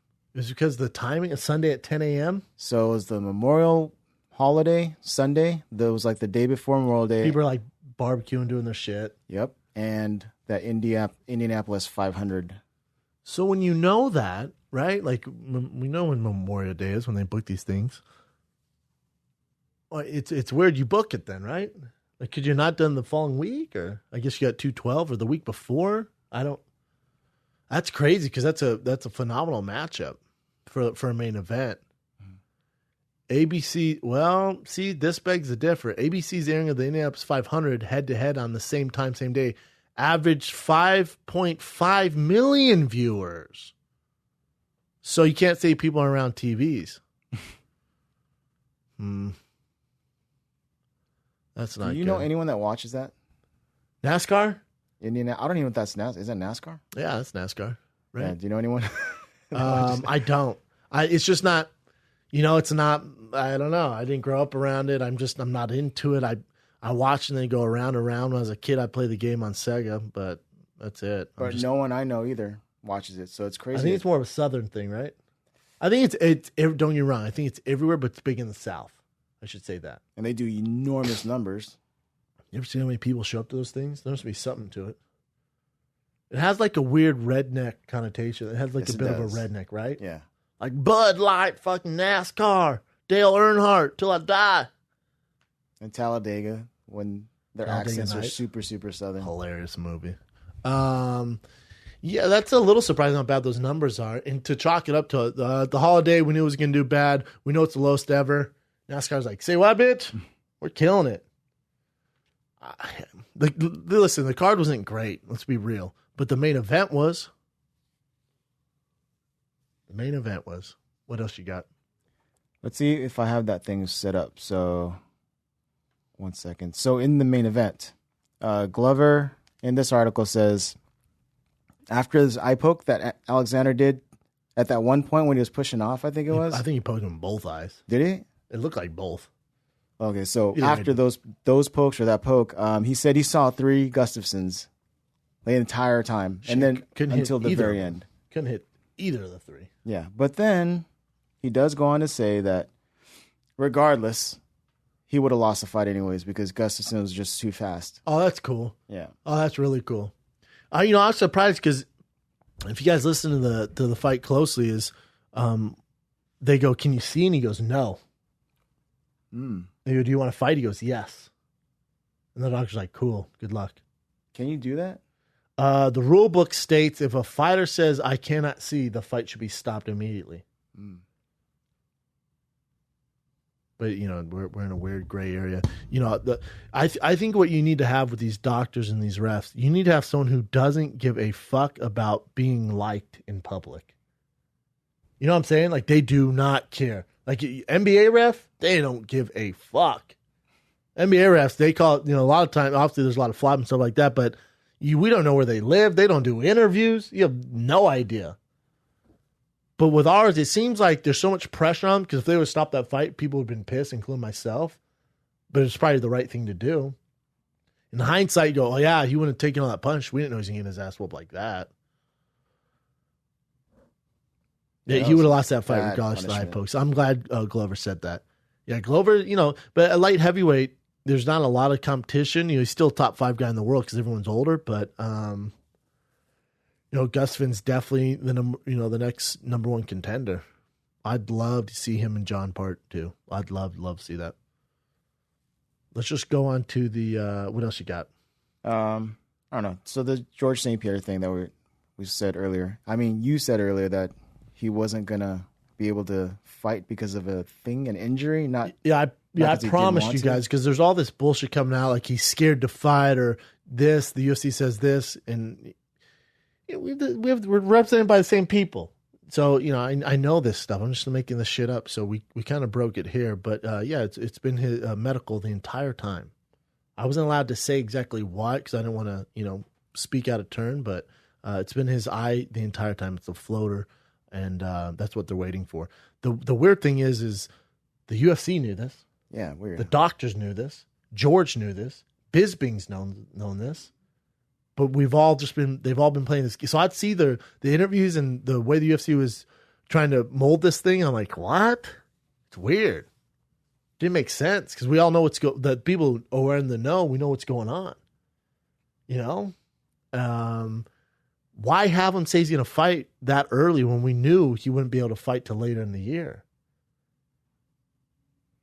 I don't know. Why would they? But you did. Like I told you, to gauge the interest from the fans. Yeah, you did say that. To Bisping and GSP, good luck fighting the winner. If Robert Whittaker beats UL, and I think he does, good luck dealing with that guy for both of them. That ain't a fun fight for nobody right now. I'm on this Whittaker train like a koala on your back. I'm on this train like a chlamydia on a koala's dick right now. Whittaker is the truth. What else you got, man? Let's just do the John Jones gossip. All right, here we are. So, Alexander Gustafsson said at the post-fight press conference that he doesn't consider John Jones a champion because he's not a good person. Well, and then they like that, and they went back and forth on Twitter. Ooh, and cat fight. How'd it go? Check it out. John Joe goes, "Hold up, I'm not a champion." Oh, I added the hold up, but he goes, "At Johnny Bones." I'm not a champion because I'm a bad person. Emoji face. You're not a champion because you don't win championship fights 100%. And then he put, and here's a little FYI for your information. You didn't lose against DC. You didn't lose against DC and I because of your cardio. It's because of your lack of heart, bitch. I added that myself. Of course you're rooting for Daniel, Gus. You might as well pray for him while you're at it. I'm not a champion because you don't like my personality. Fuck you, LOL. I feel like the LOL is bad taste there. In quotes, quote, John Jones is a bad person, end quote. You sound like a fucking dork. Congrats on the engagement, though. Beautiful woman. Hashtag got any dick pills? I added that as well. And here's a little FYI. Oh, this is Gus Finn's response to him. So he put, here's a little FYI. You didn't lose against DC and I because of your cardio. It's because of your lack of heart, bitch. I added that. Alexander at Alex the Mauler put, at Johnny Bones. No, my friend. Poor taste of use of my friend there. No, my friend. Against you, it was because of the absence of USA doping. Roast. We got a roast fest here. We got a roast. That is savage. No, we didn't call that on that. And then John Jones put at Johnny Bones, of course you are rooting for Dan and Gus. You might as well pray for him while you're at it. And then Gus put at Johnny Bones, I root for DC, but I want you to win. After the way I beat you, I promise I will pray for you. Happy now? Question mark. Hashtag N-word. Just kidding. He didn't put the N-word there, but I felt like he should have. I felt like he was thinking that. I don't know. Ask him, not me. And then he put, is it me or does this shit make 0 sense? And does he just quote the tweet? He's just talking about this. Yeah. I mean, English isn't great. I root for DC, but I want you to win. And after the way I beat you, I promise I will pray for you. Happy now? Hashtag ninja. Man, I like the shit talking. I see John Jones needs to go full heel. He just needs to embrace the dark side. He's our Joker. Just be that guy. I love this shit. Yeah, it did give me a little bit more interest in this. Yeah. But for Alexander Gustafsson, he's the nicest guy in the world. And you can tell he's like, hey, friend. Hey, friend, didn't mean that. I will pray for you. And John's like, fuck your God. Pray for yourself. I will kill you and DC. I like that gossip. I will watch that fight. Johnny Jones gets his hands in full with DC, but John Jones, Alexander is the next fight. Don't give me anything else, UFC. Do not do that. Is that it, brother? That's Some it. good ones, man. Hey, what if DC lost? No, what if John Jones lost? Would Alex still fight John Jones and not go straight to DC? No, he'd go straight to DC. Okay. For sure, he'd go straight to DC. And I'd watch that again, too. That was a close fight. Damn, John was roasting him. But how about Gustafsson, the low blow? Motherfucker, you only beat me because you were doping. What? Clowning. All right, let's get into this UFC 212. Hopefully we can give these guys a little spotty spotlight. Oh man. I mean it's a fun card. It's not a card that'll knock your dick in the dirt, but it's a fun one, you know? I would, my fight of the night besides the main event, there's a lot of good matchups, a lot of close matchups, but that Sunsao versus it's the Marlon Bryce. Yeah. And if you remember Marlon, he's the guy, World Series of Fighting champion, Moraes. He has a lot of hype behind him right now. He's actually a favorite against Rafael Sunsao, which is a little surprising. If you look at Sansao's record, see what he's done. He did just beat it was split, but he did beat Sterling. He lost decision TJ Dillashaw. Remember, he beat TJ. If you remember that, he did beat TJ. It was old school. Maya versus who did Maya fight? Shields, is that right? Maya versus Shields. Ah, there you go. 2013. Yep, that was in Brazil. Shields won that fight, main event. But you just look at the body of work by Sunsao. I don't get how everyone thinks he's an underdog in this. If you're betting on this, he would be my dog. I mean, he's beat Easton, who, if you remember, Mike Easton was a fucking beast from out of Lloyd Irvin's camp. So he beat Mike Easton. He beat TJ Dillashaw. He beat Pedro Munoz. If you remember, and Pedro just got to win, probably one of the best I'd say probably the best guillotine in MMA right now. You got Brian Caraway, who's been flying under the radar. And then he lost to TJ. No shame in that. Unanimous decision at UFC 200. They beat Sterling. And Sterling's fighting Renan Barão next. So, I mean, Assunção's a big test, especially for his first UFC fight. The UFC is such a bigger deal than the World Series of Fighting. It's ain't funny. Look at David Branch, middleweight champion, light heavyweight champion. Yeah, he fought fucking terrible. I'm a David Branch fan. That fight was awful against the number 9 guy in the world. He really struggled. That fight could have went either way. I had David winning, but barely. I like Assunção in this fight. Everyone's so high on Moreno, though. Yeah. Moraes, is that how you say it? Moraes. So Marlon Moraes. But and this is my thing here. We go back to this. Who's he beat? Yeah.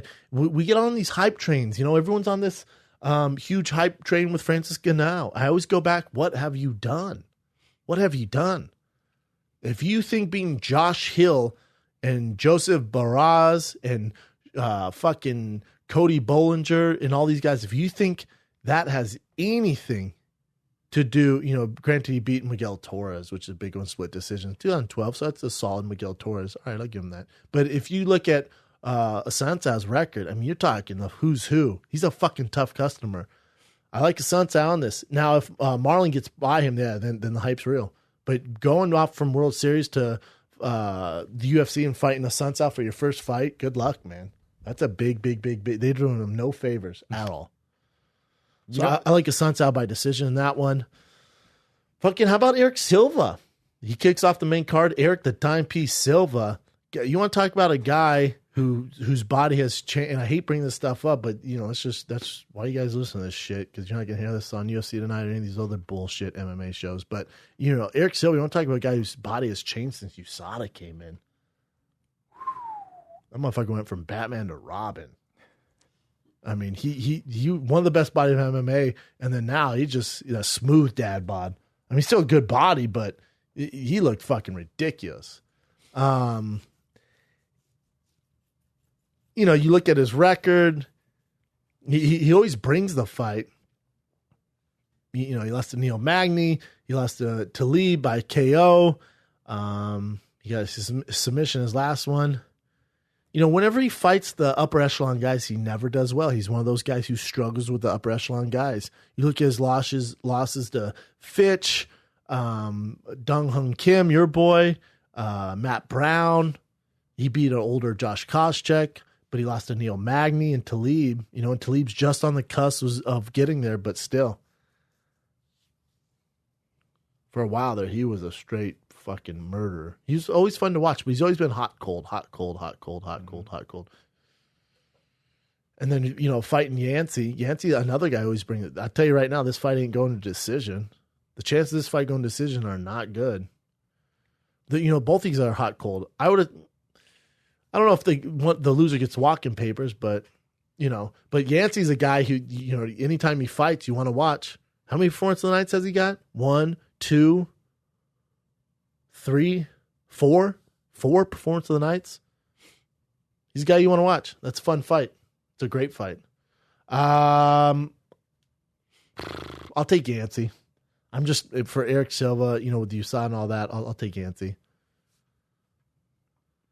And let's go on to the battle of the Jesus lovers. Yeah, Vitor Belfort versus my boy Nate the Great Marquardt. Listen, last night I was watching. God, that's a terrible picture of Vitor in that. Last night I was watching the rerun of Woodley versus Nate Marquardt for the Strikeforce welterweight championship of the world. God, that was a fun fight, man. That whole card. That was also Tim Kennedy and Rockhold were the main event. And Nate and Woodley were on there, and everyone thought that Nate and Woodley fight was going to be boring. Nate's fallen on hard times, man. Really hard times. Really, really hard times if you look at it. For a while, that guy was like my brother, man. He was the leader of our team. I saw him every day, so I got nothing but love for Nate. But, out of his last 1, 2, 3, 4, 5, 6, 7, 8, 9, 10, he's won 3. Probably time to move on, Nate the Great. Probably time to move on. So this is, this is basically UFC's version of the master class of masters. Jiu-jitsu has masters, golf has masters. Difference in jiu-jitsu and golf is you don't get punched in the face. So that's why you can afford to have masters. These older guys can't have it. I think this should, no matter what happens, should be both their last fights. I really do. Good luck telling either of these guys that, though. Nate's been fighting since he was 17. Jeez. Fought for the title, world champion at Strikeforce, beating Woodley with a Mortal Kombat combo, if you remember all that. Yeah. And then with Vitor Belfort, you look at Vitor. Vitor is a guy that, when USADA kicked in, he's been a different animal. He got starched by Kelvin Gastelum. Kelvin looked great, but it was a no contest because Kelvin smoked some weed. Still starched him, weed or no weed. And then Gegard Mousasi made him look terrible. Jacare did his thing. He beat Dan Henderson. And then, that Chris Weidman for the middleweight title was rough. But before that, when there's USADA, he did fucking work. You look at his resume, it's ridiculous. He's on the Mount Rushmore. He's 100% on the Mount Rushmore. So is Nate Dogg. You look at what Nate's done for the sport. He's Strikeforce world champion, Pancrase multi-time world champion, fighting since he's 17. He's on the end of the Mount Rushmore. I have 50 guys on the end, but he's on that big-ass Grand Canyon Mount Rushmore I got. It's probably just, what he means to me. I'm sure other people argue with that. But, when Nate loses a guy like Sam Alvey, nothing against Sam Alvey, but it's time to kick the tires on that old wagon and hit the road. But I will never bet against Nate. And I think Nate's an underdog in that fight. I hope both of them just get juiced to the gills and say, fuck you, Sada. And we get vintage Nate Marquardt and a vintage Vitor Belfort, and you get your fight of the night. It's going to be a fun fight, but it's not going decision. I never pick against Nate for obvious reasons. If it's someone I know, that's why I say never bet on my picks. If it's two guys I don't know, it's an important fight, usually can bet on my picks. But on this one, I always take Nate. Claudia Gadeja versus Carolina. You want to take this one? It's a tough one. Kovacevic. That's right. Kovacevic. You're talking about the two best girls not named Joanna Jędrzejczyk. Yes. You know what I'm saying? Yeah. The very best in the world not named Joanna Jędrzejczyk. And Claudia Gadeja, she's just so goddamn good, but it's just a bad matchup for Joanna. She beats everyone in the world not named Joanna. It's just, she fucked up. She's born on the wrong year. And now she has this, I don't want to see her fight Joanna the third time. So she gets by her. What are you going to do? You got Rose probably next in line because you can't have them fight three times. Just because she beats one girl, she doesn't keep coming back till she finally beats her. So, Carolina obviously has a striking advantage, but I just think, and she did beat Rose. Split decision. Fight of the night. That was a great fight. But, I'll take Claudia. I just think, she gets done by decision, but she's so goddamn good. She just fucked up and her parents had sex and she was born on the wrong date. What, you like anyone in that fight?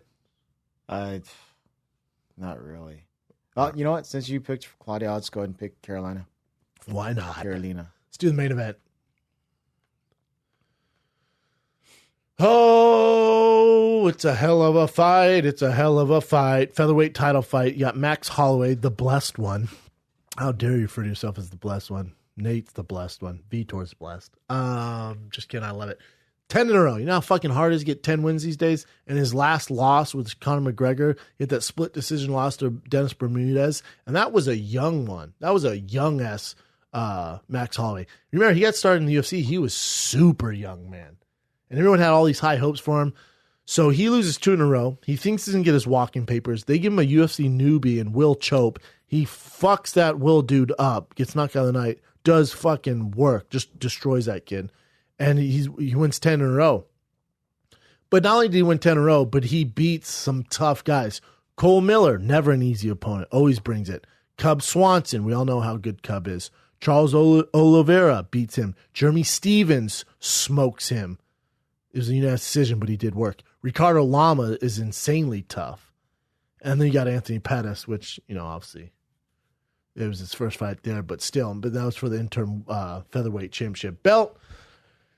I think Max Holloway's the underdog, too. Am I right on that? I'm pretty sure Yeah, he's not, he but is. barely, right? He was actually the favorite last night or something, just like for briefly. What is it now? Not as definitely Aldo. Let's just refresh this to check. I go back and forth on this fight. Yeah, Aldo by minus 145.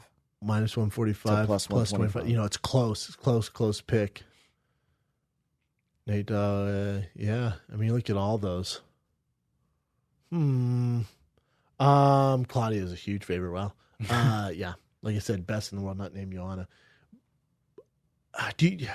You look at Jose Aldo, and obviously all the media's picked up Rogan saying his legacy's tarnished by that knockout of Conor McGregor. It's kind of true. It's kind of true. Everyone's, you just agree with Joe. No, it's kind of true because before that, let's be honest, especially in America, we really didn't care about Jose Aldo and his greatness. Even though he's top 5 Mount Rushmore, pound for pound of all time greatest fighters. You look at his resume, everything he's done for the sport, he's amazing at 145. The best 145er of all time. But we didn't start caring about him until when? Even though, his fight against Chad Mendes, too, is, to me, one of the greatest fights of all time, top 5 in the UFC of all time. But the one way America got familiar with him, especially, the most popular fight he's ever had, is Conor McGregor. We get starched in 13 seconds. So unfortunately for a lot of people, that's how they know Jose Aldo. And then he comes back and no one really talks about it, but he beats Frankie Edgar. You know how hard it is to beat fucking Frankie Edgar? It's so tough, man. And that was for, the featherweight championship of the world.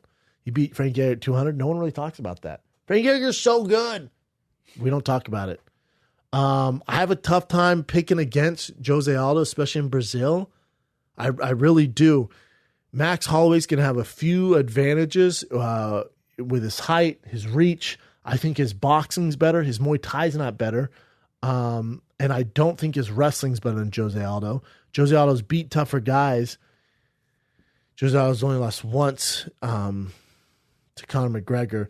But if you look at Jose Aldo's last few wins, it's all really, and this is fair to say, it's against a lot of grapplers.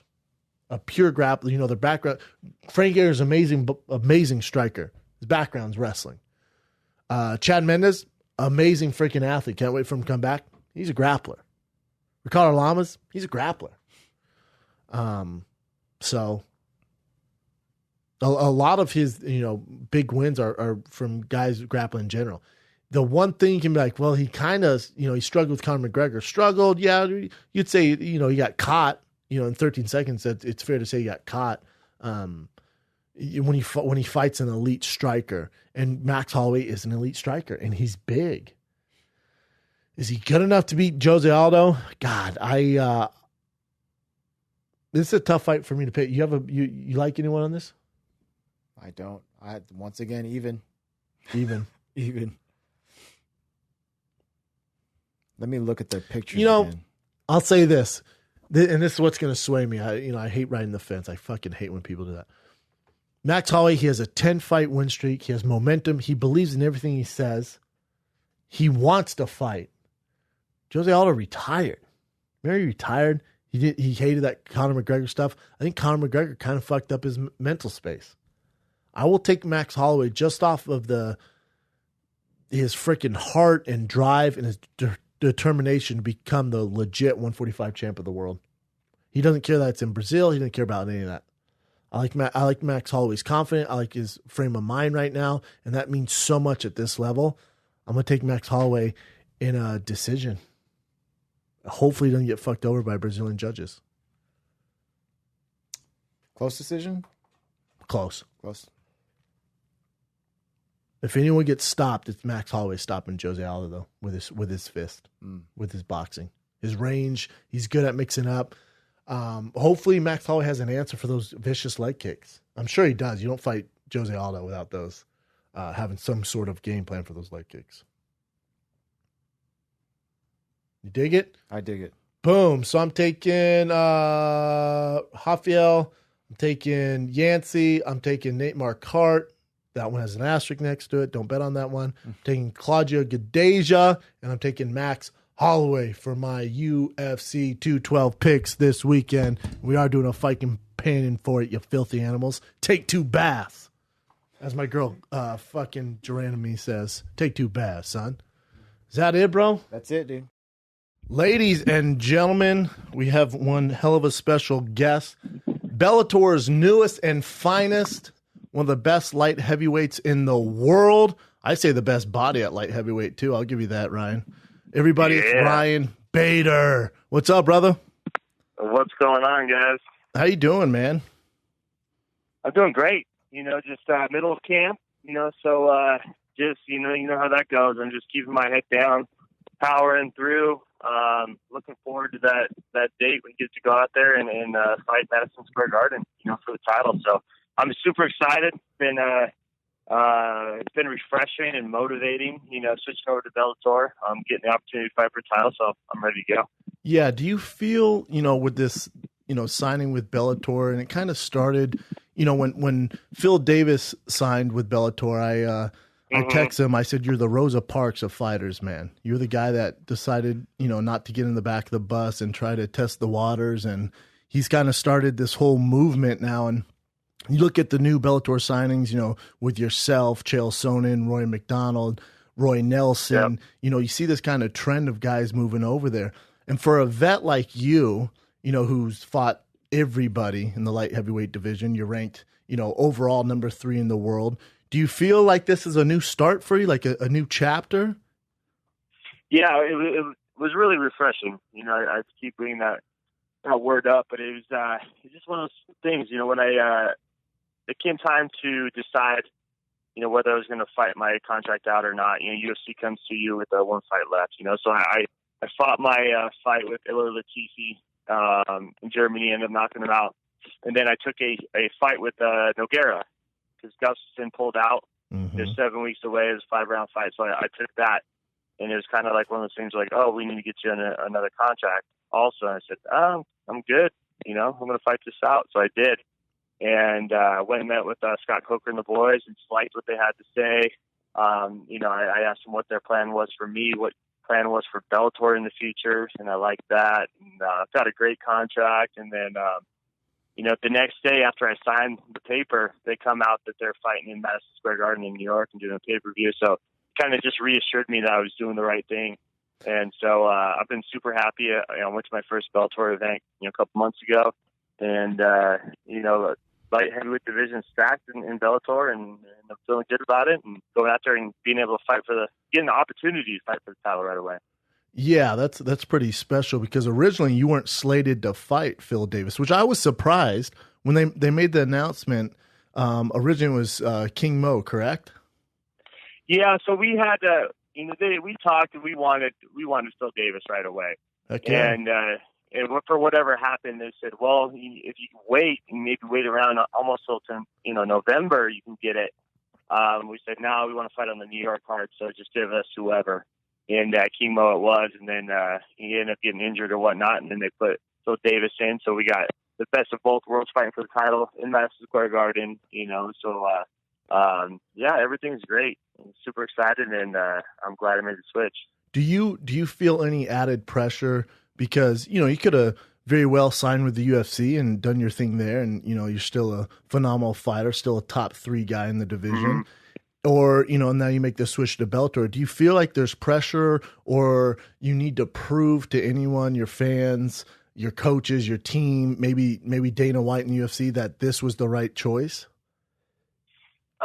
Yes and no. I mean, I want to go in there. I want to win the belt. I want to hold it throughout my entire contract, sign an even better one, But, for me, and you know how it is. Every fight you go in, it doesn't matter if you're fighting an unranked guy or the number 1 guy in the world. There's a ton of pressure that you put on yourself, going into that fight. So every fight is a ton of pressure. I don't care if a title's on the line or nothing is on the line but a win. And so that's how I kind of approach everything. I'm just going in there, training my butt off. When I walk in the cage, I know that I've done everything I could possibly do to prepare myself and let the chips fall where they may. That's all we can do in this sport. It's a crazy sport. Guys that are, you can go out there as a huge favorite and lose and vice versa, So it's one of those things where I'm going to be prepared. I'm going to go out there and do my thing and get that belt. But that's all I can do, really, go out there and fight. True. I just feel like I had a meeting, I had lunch with Scott Coker yesterday, and I was talking about all these guys that he signed, and I feel like and this includes you, but Phil Davis, Ben Henderson, Rory McDonald, and it's that bunch. Chael Sonnen, he was a big name when he signed, but a little, his best days are behind him. But you guys, you're in your prime, so for you to sign, it's kind of a little bit of the right direction where the sport needs to go.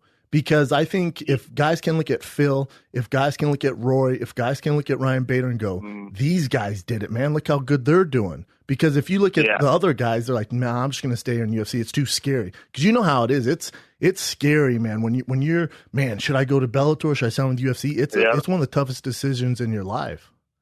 Yeah. Yeah, I want to go in there, and I want to do well, and I want to, in this card, I want to have a ton of eyeballs and viewership, and put Bellator and do my part in putting Bellator in the right direction of gaining ground for sure, and I think that's happening. That's one of the things I said to Scott and those guys when I was signing with them. I was like, look, I'm not coming over. I know you have some guys coming over that are fighting out their last couple fights, getting a paycheck and kind of moving on, but I'm coming over here to be competitive.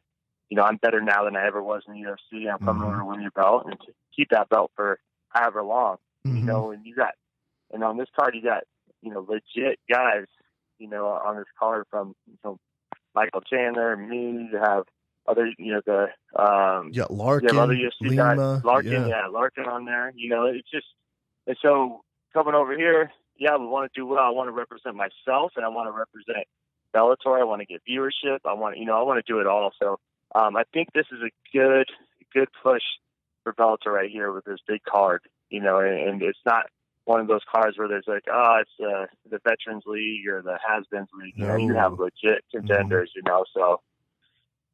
In your negotiations with Bellator and Scott, and you don't have to get too detailed, but I was talking to Lorenz Larkin on the show, and he goes, man, it was really easy. We were going back and forth between Bellator and the UFC, and I was at the airport cornering a buddy, and Scott Coker's number showed up on my phone. He goes, hey, man, what do we got to do to get it done? And Lorenz goes, this is the number. And he goes, all right, well, if I give you that number, there's no going back and forth. You got to commit to it. And he goes, if you give me what I'm asking for, guaranteed I'm signing with you guys. Was it that easy for you, or was it more your team handled it? I have a good team, and I have my manager, Dave Martin. He has a bunch of UFC guys and a bunch of Bellator guys, so he knows the process. And so we kind of came in with what we wanted, and not just of this is the number we want. It was more than that. It was guaranteed fight. It was this and that. Little stuff also on top of this is where we need to be. Little bonuses and stuff like that. So we were fortunate enough to kind of know the ins and outs a little bit. Good for you. So we were able to go in there and knowing what we would want. And it didn't take too long. I think it took maybe a week and a half of us kind of, either brainstorming, conceding here and there, or just kind of, talking through it. And so, coming off the UFC of that last fight, and trying to get that release and negotiate. We were really just looking at one organization, which was Bellator. And so we knew what we wanted, and I would say it was pretty easy and pretty straightforward. There wasn't a lot of back and forth. Mm-hmm. Was the UFC? Did you even consider them? Did they even come to the table with a legit offer compared to this Bellator one, or did you just want to move on? Yeah, I kind of want to move on. And the Bellator offer was too good, and we knew what we were asking for. We knew UFC would be out of the running. Mm-hmm. I'm getting a big flat fee, per fight, a big purse. And then UFC always will give you that show and win bonus, know. And so they couldn't really touch it, and so we kind of knew right away when we said we were going to fight it out that we were pretty much going to go to Bellator. I'm proud of you, man. You deserve it. You were one of the guys when the whole Reebok thing went into action. Similar to me, you've always been that guy. you know, for a while we had the same manager when I first started, but I mean, you were a guy who was killing it in sponsors. I mean, obviously you're a good looking dude, and you just happen to be ranked in the top 3 overall light heavyweights in the world. So obviously you're getting a lot of sponsorship offers. And then when that Reebok deal came, you were kind of one of the first like mainstream guys, like, man, this is not good for me. No, not at all.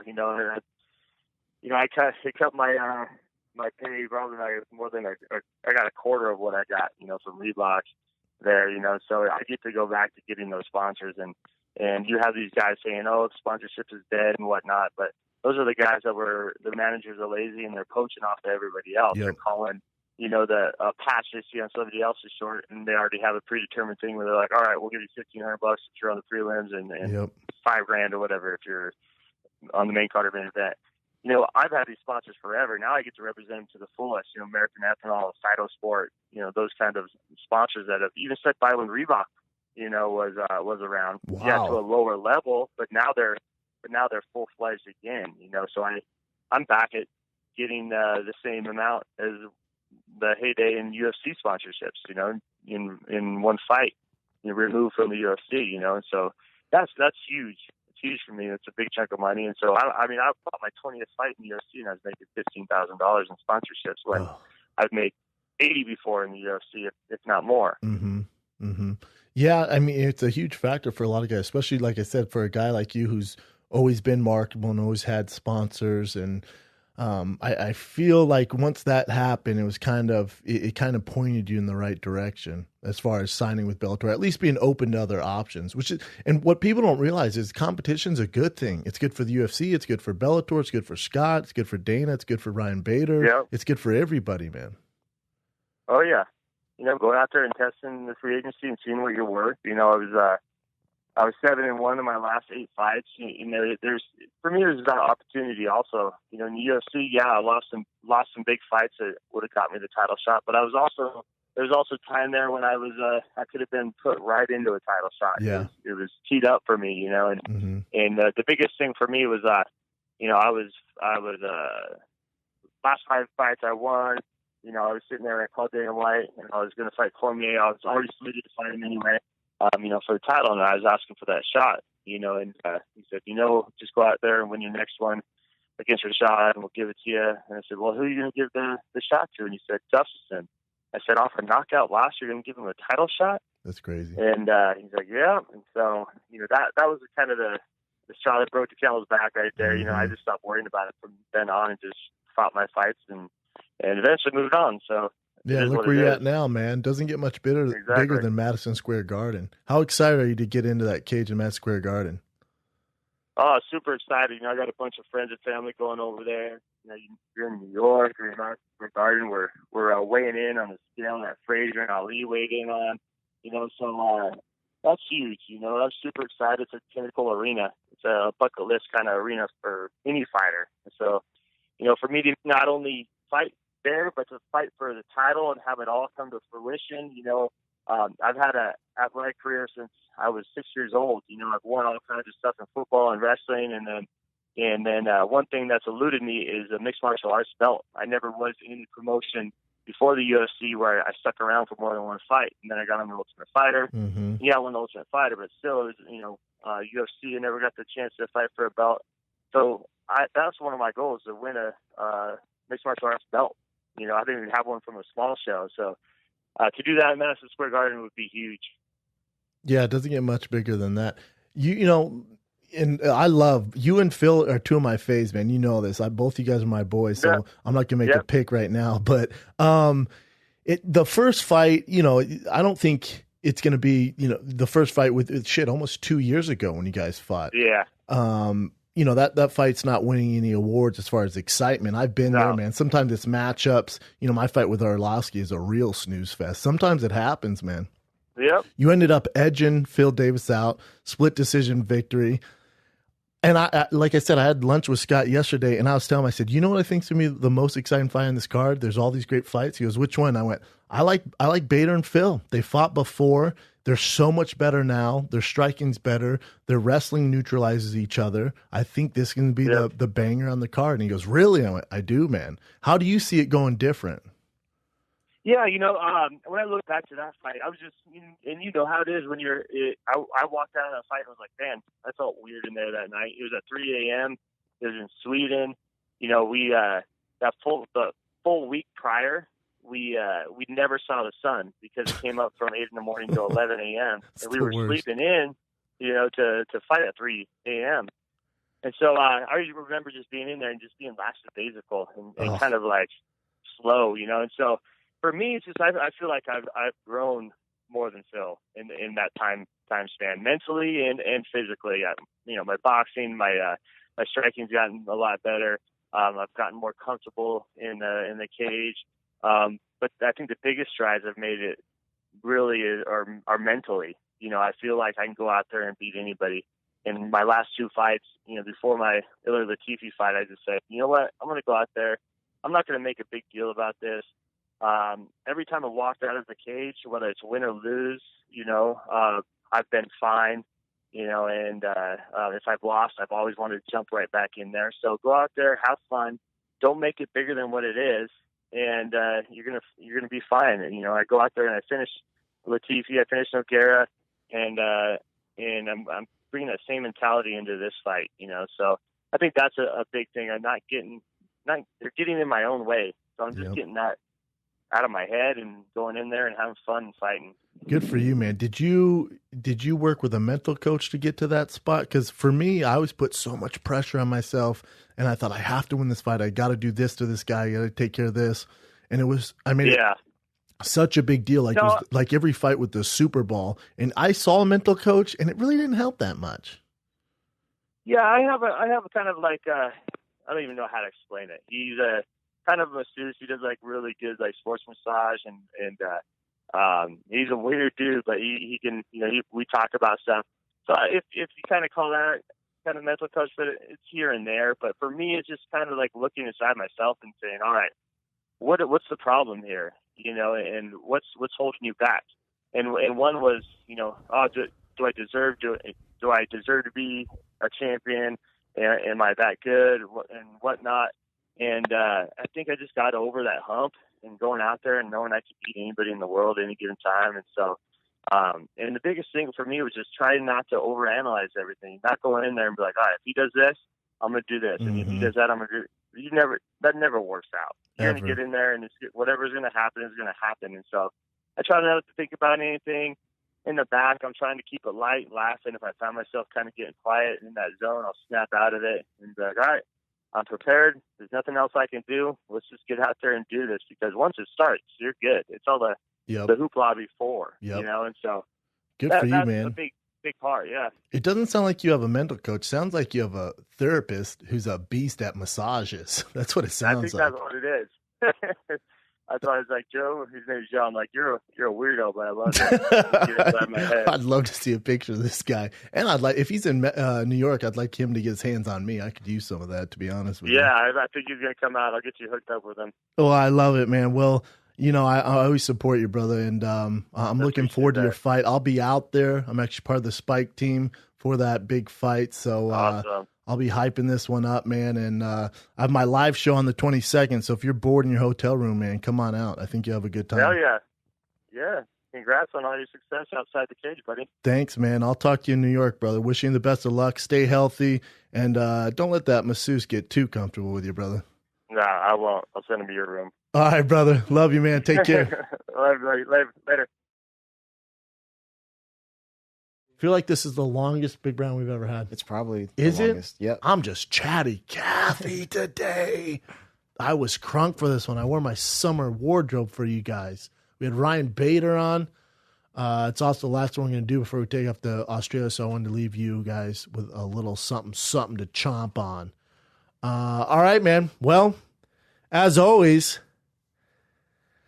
can't thank you guys enough for liking it, subscribing to it, watching on YouTube, tweeting it to your friends, telling your friends about it. The show just keeps growing. You guys, you're the best. I love every single one of you. Hopefully I don't die in Australia or New Zealand by any animal or person. And wish me luck. And for all you guys in Australia and New Zealand, I will see you guys soon. The only tickets left are in Sydney for the early show. The late show is all sold out. So tickets left for Sydney, early show, and in Auckland, New Zealand. There are tickets left for that. That's a big ass theater. That's the only reason why there's tickets left for that. For both of them are almost sold out. Go to tfatk.com right now if you live in Australia or New Zealand. And if you don't, June 22nd, I'm in New York City at Gotham Comedy Club. I will be there doing my comedy show live, and I will also be doing some work for Spike TV in the huge Bellator June 24th fight. As always, bigger, browner, badder. I'm Brendan Schaub. Thanks for listening. I'm out.